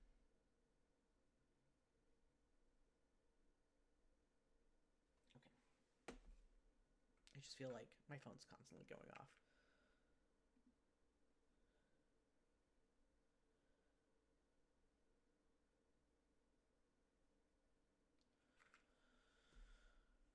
Hello, tiny little alien as I try to make sense of a confusing world. Best enjoyed downloaded. Okay, then I'll download it.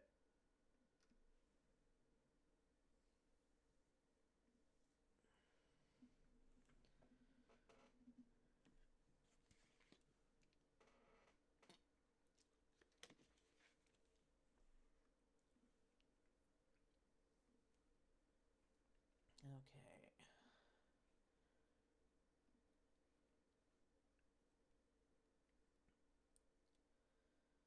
This one's actually, like, taking a bit. It's actually kind of chunky.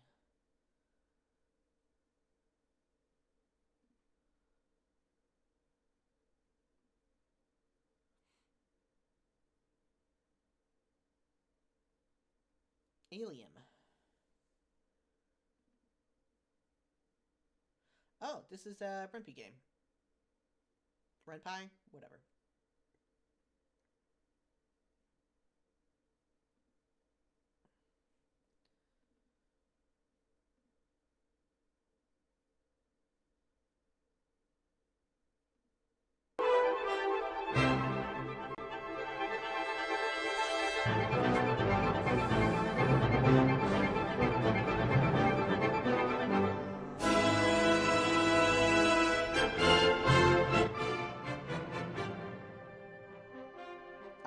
actually haven't been paying attention to that. My stuff was scrolled all the way up for some reason.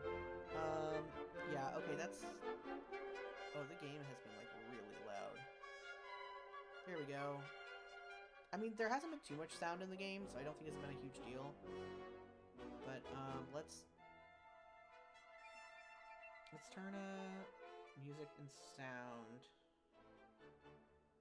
I usually have, like, music lower than sound, lower than voice. I think it's usually my... I don't think I want to auto forward time. About. Made with Renpy.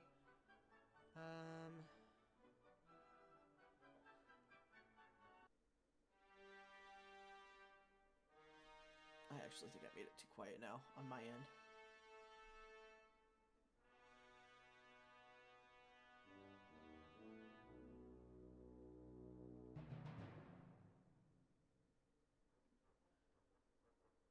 Can you... What's happening? There we go. Okay. Oh no. Uh-oh. Oh no, no. Stupid, stupid. No, no, no, no, no, no, no.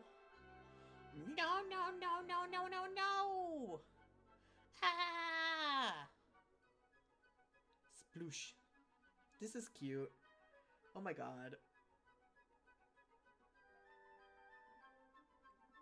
Oh, shoot. Gah. Look at... Oh, this is so cute. Oh my god.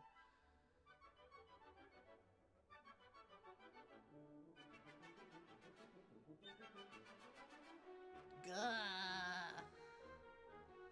Gah. Oh no. Uh-oh. What is this? Where am I? My car! Sploosh.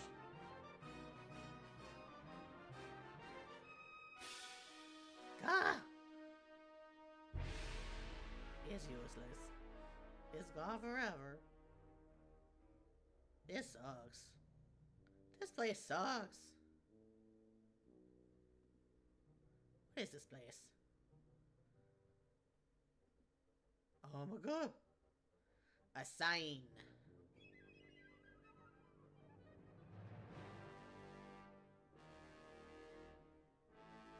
Where we breathe. That's funny. I don't know if I'm supposed to recognize this. I don't know if this is supposed to be recognizable. What? No parking. Lots of no parking stuff. How am I supposed to read this? Stupid. Stupid place. Ugh. Who even lives here? Who would even live here? Hello? Does anyone live here?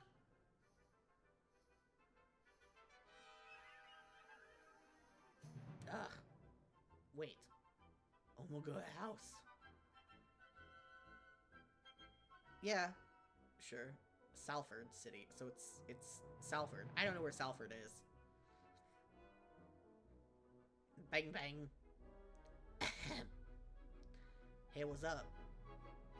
What's up? That was a... I don't know if the person who made this was back in the early 2000s, but that was like a huge thing with the fucking... What commercial was it? There were... I think it was Bud Light. There were Bud Light Was Up commercials. I remember the ones... I remember like Bud Light Frog commercials, but I think they were ones with the alien Was Up. I'm new in town. Do you want to show me all the cool stuff?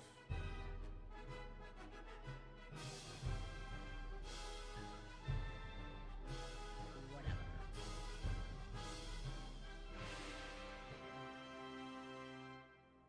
This place blows. Nothing to do. No cool people to chill with or hang out. Not even any stars. How do you do stars? Stupid place. Stupid. Oh no, sad alien. Hey, are you okay? What? Hello? Yes? I'm okay. What's up? Not much. I was just leaving for work and I saw you over here. Glad you're okay. By the way, I hope you don't mind me asking. Are you an alien? Did they take these pictures? I assumed that it was gonna be all, what am I trying to say? Stock photo stuff. Like, if they bought stock photos or something, or if they were free ones. But, like, did they come out and take all these pictures? That's so cool, actually, if they did. I mean, this is really fun either way, to be clear. I really love this. Yeah? That's so cool. Really? I mean, yeah, I'm cool. What are you doing here? Just chilling mostly. Hanging out. Doing whatever. Cool. Well, see ya. Wait! Do you know any cool things to do around here? Well, it's pretty late. Most places around here close around 12.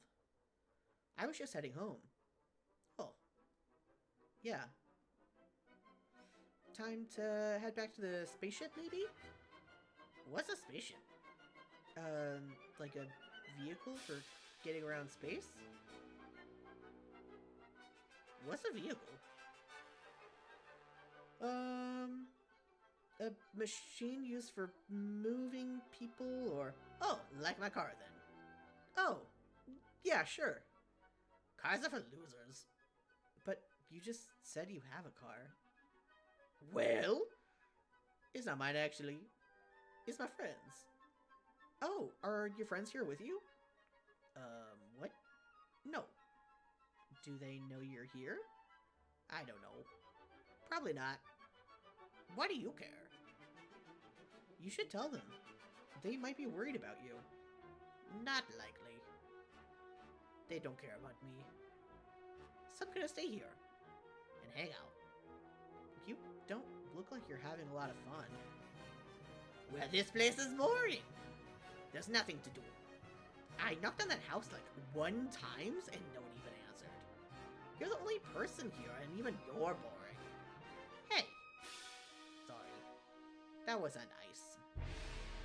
It's okay. True though. Alright. I think we should let your friends know you're here. If one of my friends went missing, I'd be worried about them.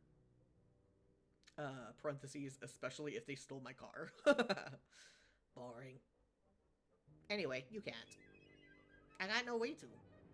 How come? Phone was in my car. Your friend's car? Whatever. So, let's go get it. Can't. It's in there. Oh. Yeah. Well, I'm sure I could try to help you get it out. It's useless. It's gone forever. Did you try and get it out? Yeah? It's really deep down there. Well, maybe I can help out. Okay.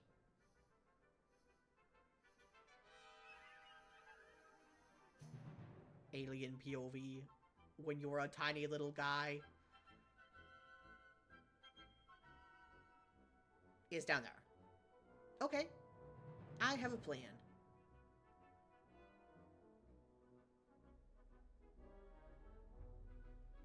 Okay, yeah, he had to have, or they had to have taken these. What the fuck? Try using this. Okay. Are we fishing for the car?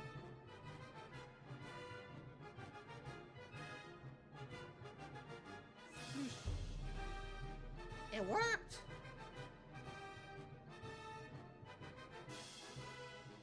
Wahee! Wow! You did it! Now you can call your friends. See ya! Wait, what? You're just going to... Be careful.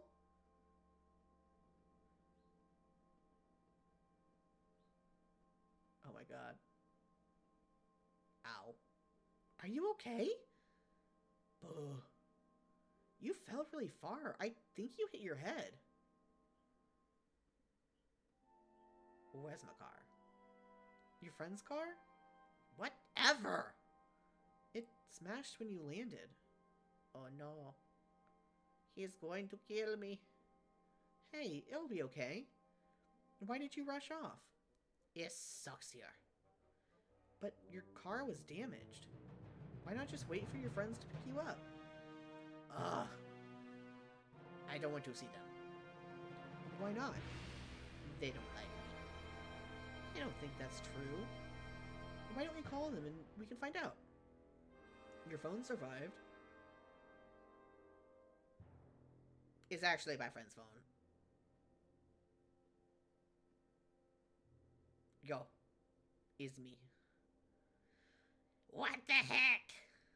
Where have you been? Are you okay? Yeah, I'm okay. We were right behind you. Where did you go?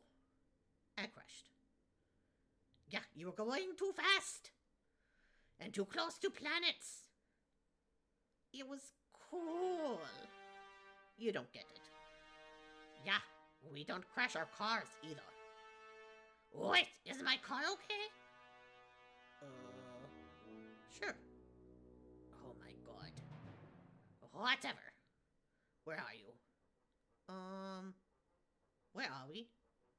Earth. Guys, come pick me up. I'm on Earth. Yuck. I keep getting them mixed up. I made them too similar. Okay, coming down now. Okay, they are coming down now. Yeah, I can see.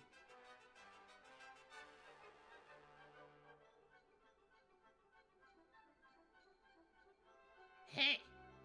Hey. Hello. Whatever. Where's my car? It broke. I broke it. Whatever. Yeah, whatever. Let's get this show on the road. I also didn't give them two different voices. Yeah. What's it? Hey. Hey. You are pretty cool. In the end. You were pretty cool too. It was nice to meet you. Yeah. Thanks. Or whatever.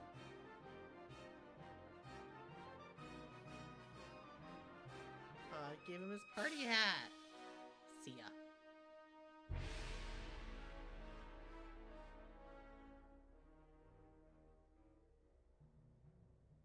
See ya. That was so cute. Oh my god. I love the little drawings. Oh my god, that was so cute. I already looked at the about, right? That was so cute. I really can't get over how cute that was. Like almost individual drawings. Like, I mean, there were obviously like repeat ones, but so many of them were individual, and I don't know, everything about this was so good. This was so cute. I just love the real person, the real city, and then the tiny little baby aliens, and then fucking fishing for the car with a piece of twine and a pen was so funny. That's so good. This is great. Like genuinely. Return? Oh yeah, that just takes it here. Wait. That was so good.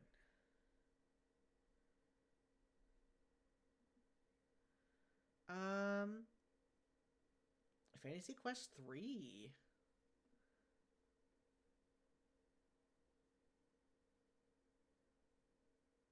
Box art. Okay, it's box art. Cool. I was just trying to look at it bigger. There we go. This is cute. So cute. So yeah, the worst garbage online. Fantasy Quest 3. This is really good. This is a very classic art style. Like it looks like watercolor. I love this. Um Light pressure. Measuring the darkness takes light.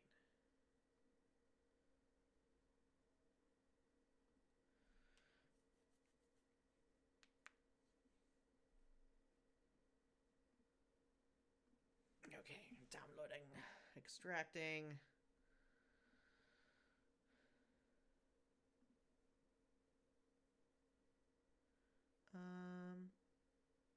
Now I can't find my freaking file explorer. There it is.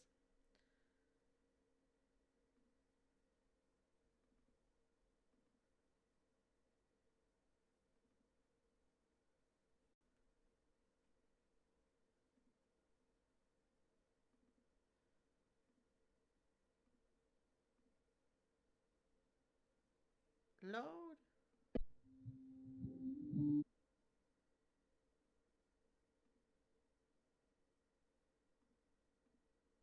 Why isn't it showing up?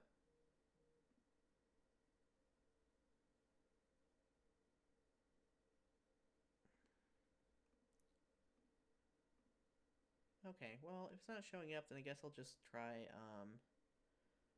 main monitor. I don't know why it wasn't capturing the game. Okay.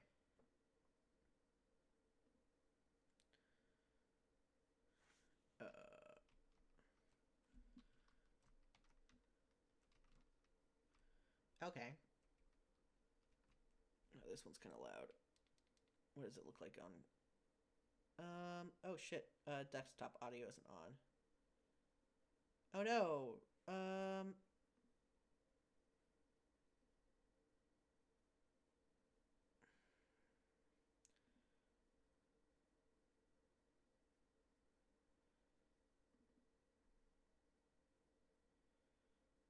It's not capturing the audio.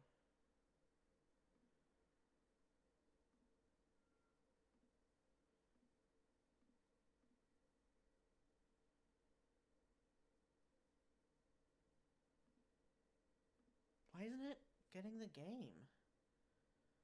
Try to add the game again.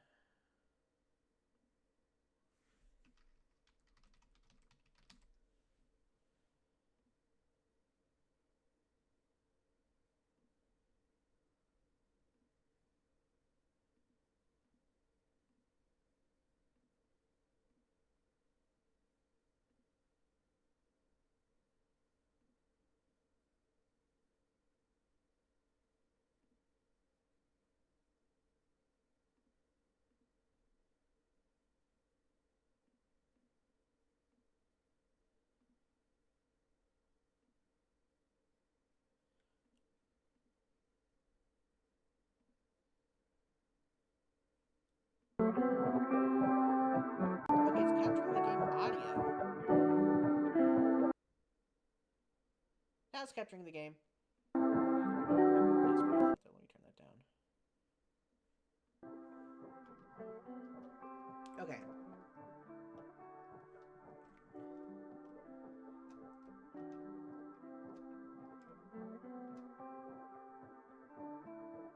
Skellington.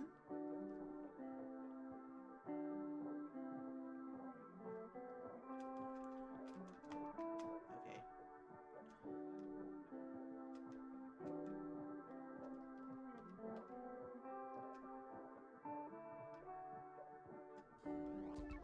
Oh, my little guy. Oh no.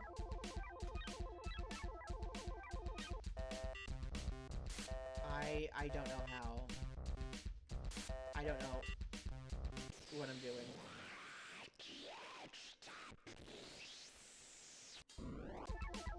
I don't know what I'm supposed to be doing. I got stuck. What am I doing? Spaces jump. Oh, okay. There's an enter button. The enter button does stuff.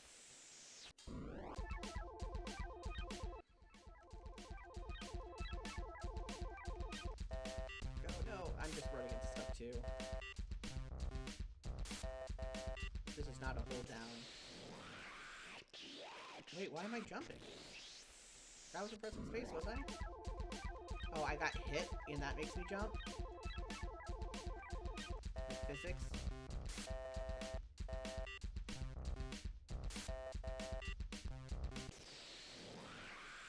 I think I broke the code.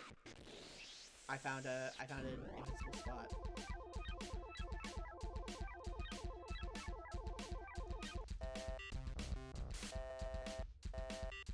I may leave. Can I heal? That is some noise. Oh, okay. That's just the game. I can't exit. Escape doesn't do anything.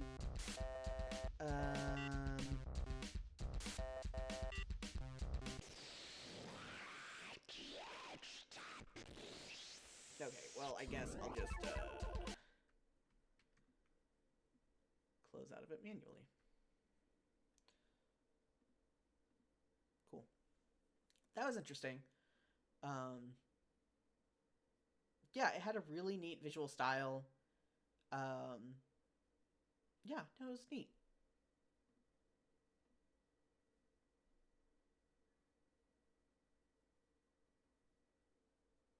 It just took me too long to figure out how to friggin' shoot.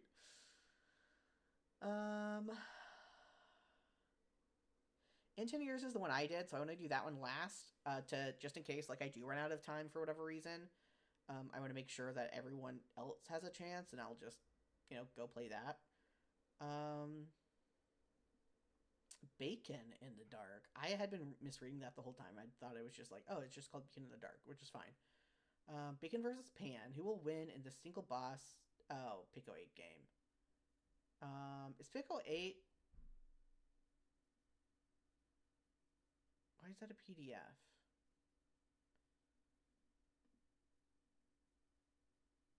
A single screen Pico 8 game.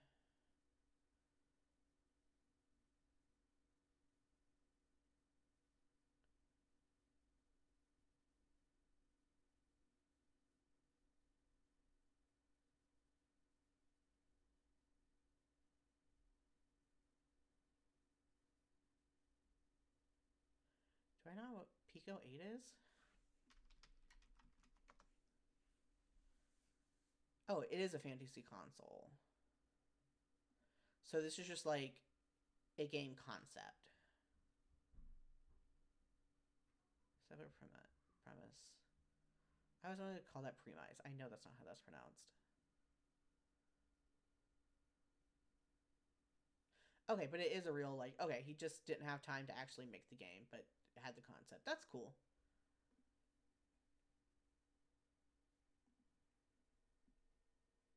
Beware the Beacon. Multiplayer, hide and seek in the dark.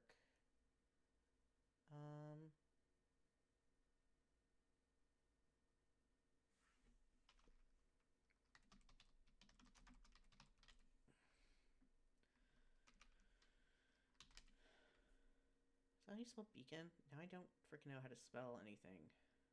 Yes. Oh, you guys can't see that anyway. It's just for me. It's just for me. I don't know how the multiplayer is going to fit into this.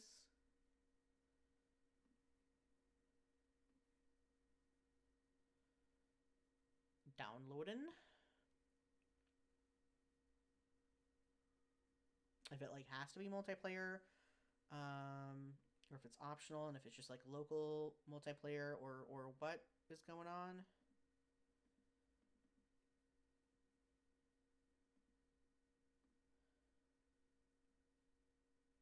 So let us see.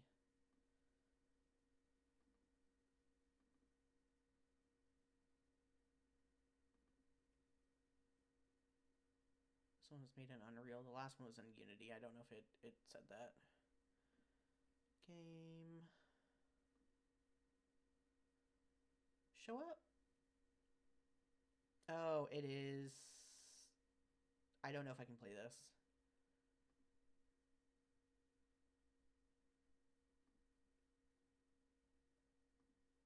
I have access. Oh no, it's scary. I don't know if I can play this since it's multiplayer and I'd have to arrange with someone. I don't know if they have like a bot if there's no one to connect with. Or if it will tell me that it's not connecting with anyone.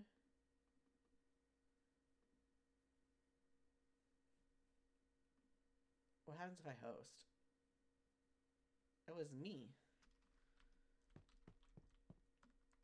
Oh. Okay, is it okay, WASD also works. Okay, so oh, I do not I love you people who make games. Especially when you only have a week, and this is very cool. I love the skeleton. I do not like these controls. I don't know. You know, I can't play with anyone right now, so I don't know like what the objective is.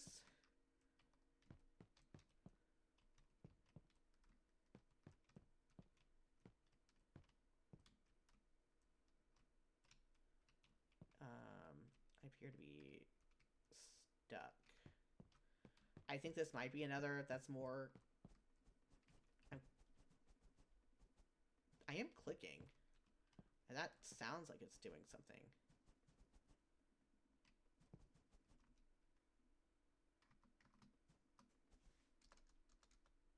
But is that exiting? I pressed escape. Did it freeze? On a black screen? We are both seeing this black screen. It is not just you. Let me just go ahead and manually exit out of that. View game page. Steam friend.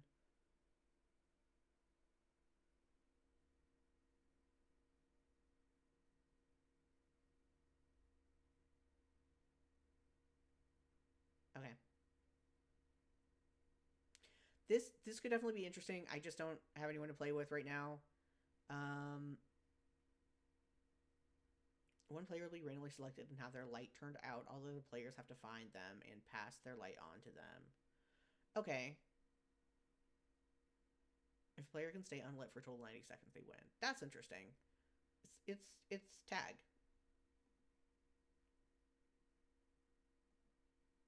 Okay, this is a map generator.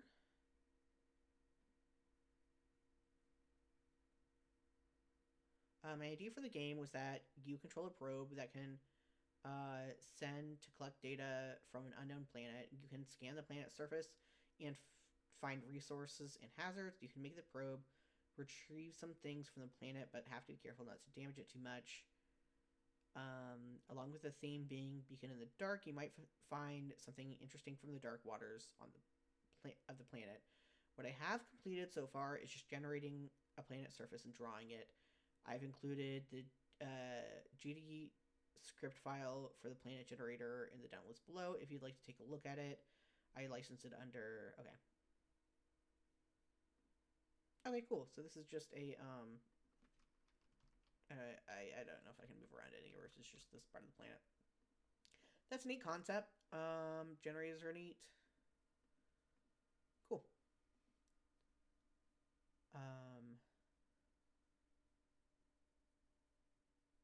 Constellations and connections.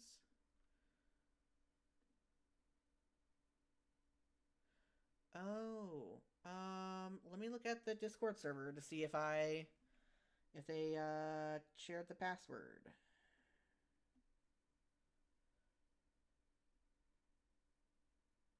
I don't know if I should stream that if it's password protected. Actually, yeah, let's not do that.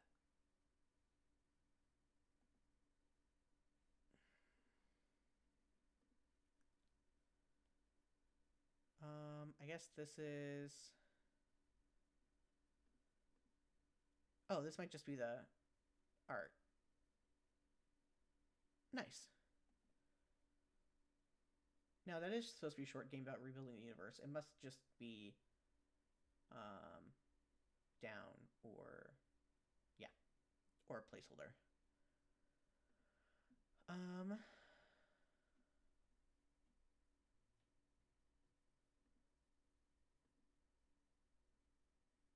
yeah, some of these must have been taken down or are just placeholders because this was submitted 7 hours before the deadline. I don't know.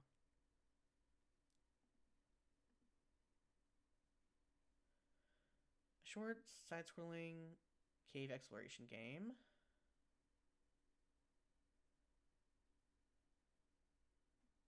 Our system has flagged this page for additional review. Potential suspicious behavior from the page owner. Uh.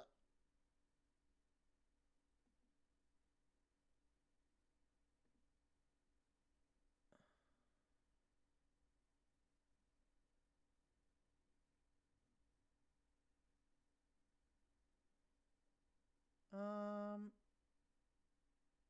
I am. Let me look in the Discord server for information on this because someone could have just entered the jam and gotten other people to say nice things about it to make you play it or to get you to download it. So,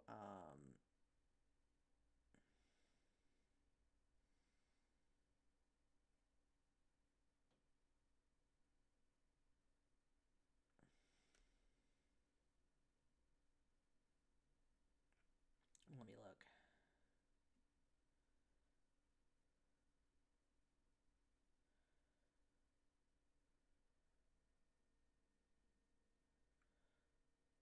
Where's the search button?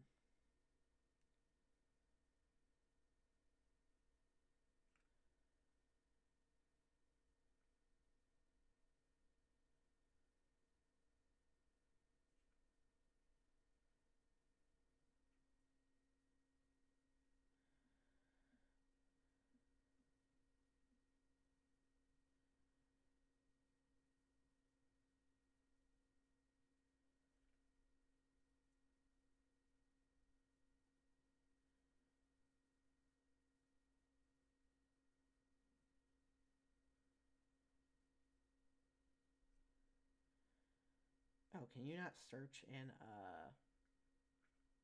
forums?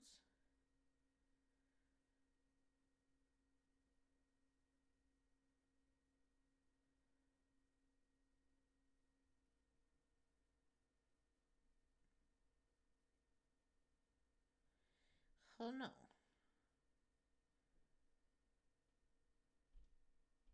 Trying to scroll back up and see. Okay, yeah, I'm sorry if this is legit. I just don't if itch pops up with a warning, I I don't want to trust it. Or I want to trust itch and not risk it for a download. Let me see what they're.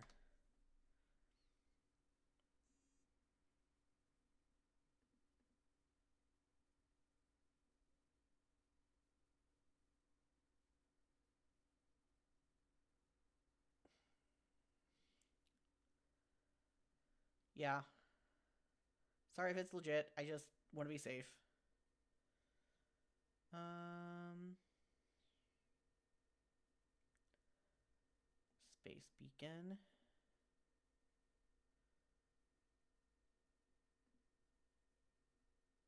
Like maybe it's just because they created their account and then immediately posted a game and haven't done anything else. And that flagged it. I don't know.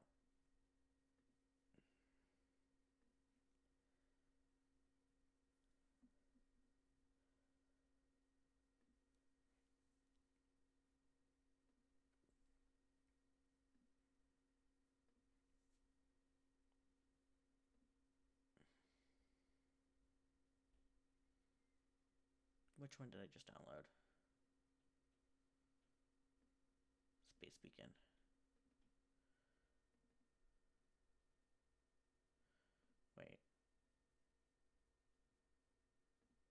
game page. Is this? Oh, this is another or whatever. I forgot what it's called. Okay, I'm deleting that. I don't have that. Whoops. Playdate. There we go. It's for the playdate, so I can't play it. Beacon in a Dark World.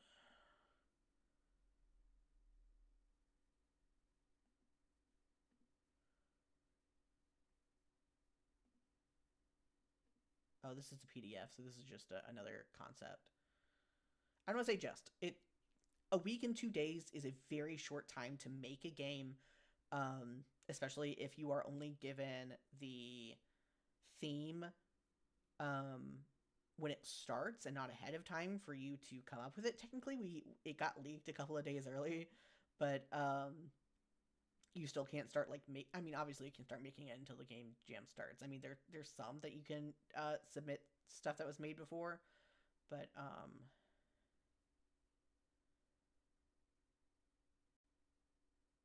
roguelike deck builder or roguelite deck builder game. I love those, obviously. Where's this video game? Potential physical. Okay, this is a concept. I can't just I'm not gonna read through all this for stream. That sounds dismissive. I don't mean it to be dismissive. Okay. And then we're gonna do In 10 Years. Which is created by both of us. Run game.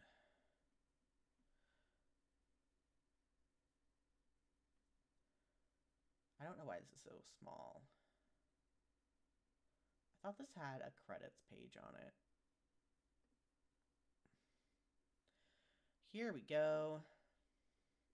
This is so cool. I'm actually going to look at the code so I can steal some of this for my game. I'm very bad at visuals. I'm very bad at thinking of things that can happen. So this is so cool. I haven't played through it actually. I've looked at a bit of it, but again, I was really out of it, and Matt did all of the playtesting and everything. The ride to your secret spot has never been an easy one, and though it was made easier when you and Heather decided to spend the better part of a summer turning your path of convenience into something that resembled a real road, you still feel every remaining rock and hole as you make your way down it. The sun setting directly in front of you doesn't help, but at least the radio tower starts to block it out the closer you get. You're the first to show up. Heather had called before you left the house to let you know she'd be late, but for her that usually meant she just wouldn't be early. You shut off the engine. You don't need another lecture from your dad about taking care of his truck by running out the battery again. Um, you feel anxious without Heather here. This is her secret spot, really, and it has never felt right to be here without her. When she gets here, then you'll truly be able to appreciate your last night by the tower. You roll down the window of the truck, glad for the breeze heralding the cooler night fast approaching. Time will advance. It's 8 p.m. The background changed. Eventually, you hear the telltale rumbling of Heather's mom's car in the distance and hop out of the truck to meet her. She parks next to you. She parks near yours, angling it toward the circle of flattened grass for optimal headlight efficiency when the sun fully sets. Did you just get here? She asks, carrying a bag with her blanket poking out at the top. You shrug. Something like that. She drops off her load near your usual spot. Did you bring the cooler? You nod, then head back to the back of the truck, lower the tailgate, and the two of you haul the heavy cooler over to the bag of snacks. Oh, I forgot to edit that. Because originally she had other shit in her bag, and then it just never got brought up again. So I edited out of that part, and I forgot to edit out this part. Because I wrote the intro for it. You perch on the cooler, and Heather lounges back on her blanket next to you. If you, this will show up. The two of you just sit together for a few moments, the only sound coming from the wind blowing through a field of corn. Through the field of corn. Do you remember our first time out here? Heather asks, almost dreamily. You nod. It was years ago, back in grade school, but you still remember it like it was yesterday. You had just moved to town, you had just broken your arm, you were paired up for a project. Uh, which did I like more? Um, oh, hello, Thor. Thor, you don't usually pop up here. Sorry, let me get my cards put up so Thor doesn't mess with those and I end up losing one off the table or something. I still had those spread out. Thor probably won't stay up here long, but just in case.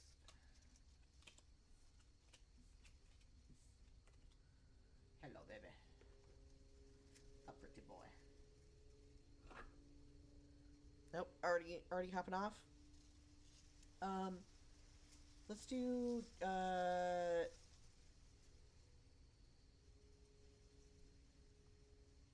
yeah. I feel like one of these gets mentioned later and the others don't. Just as little side, not like as important stuff, but just little side stuff. Let's do just move to town. Partially because like this is about me and Matt's experiences, being '90s kids, in high school in the mid 2000s, in small like rural towns, and I moved to mine in grade school. So um, I was the new kid. There were only what 5 other kids in the whole elementary school who hadn't grown up here. Heather nods. Not many people willingly move to a place that doesn't even have a Walmart or Starbucks, but no one else has Joe's Diner either. Not that he'll serve you anything but black coffee. Heather laughs. He even offered it to us at 10 years old when I took you there that first weekend you started school. Never had it, or anything more caffeinated than a cup of soda. I thought I was dying, you say, still embarrassed at the memory. I felt so bad, Heather says, equally embarrassed. So I took you to the place that always calmed me down. Of course, you weren't in a state to ride your bike, so we had to trudge through the field on foot. My mom freaked out when I got home. My first ever tick check, you say, wrinkling your nose. That's not true for me. My dad's side of the family was very outdoorsy, and I'd been in rural areas as a toddler and everything, but I had plenty of tick checks before then. The first of many. It was worth it, though, you say. You remember Heather finally coming out of the corn to the clearing around the radio tower that Heather had made. You both had laid down to stare up at the sky, Heather pointing out shapes of the clouds until you eventually calmed down enough to join her. By the time you left, Heather had to dig out flashlights and batteries she kept stashed under the tower so you both could find your ways home. It's fitting to end where it started. Here. With you. Heather just smiles. The with you doesn't show up if you don't feel anxious without Heather. Look, time passed. It's 8:17. I'm glad he took control of doing the times because I have a very hard time doing quote unquote random numbers. It's got to be in like fives or like some significance to it. I have a hard time just choosing numbers unless I like sit down and think it should take this many minutes for this to happen. So I'm glad he took over the numbers. You're so ramped up talking to Heather, you almost don't notice Taylor's rickety station wagon making its way carefully down the path. She parks it on the opposite side of your and Heather's cars and heads to the trunk without acknowledging the two of you. Station wagon is also me. When I got a car, it was our 97 station wagon, and I miss it. I love station wagons. Whenever I got a new car, because I was privileged enough that my dad bought me a new car. It's not like we were rich or anything. It's just like they were in a lot of debt, and it solidly lower middle class where I could get a car. I don't know why I'm justifying my shit. But anyway, I just really miss my station wagon, I guess is what I'm saying, and they just don't make them. She parks, without acknowledging the two of you. After a moment, you hear the trunk slam closed, and she comes back around carrying her boombox, CD binder, and a lawn chair. This is how you know. If you didn't guess before,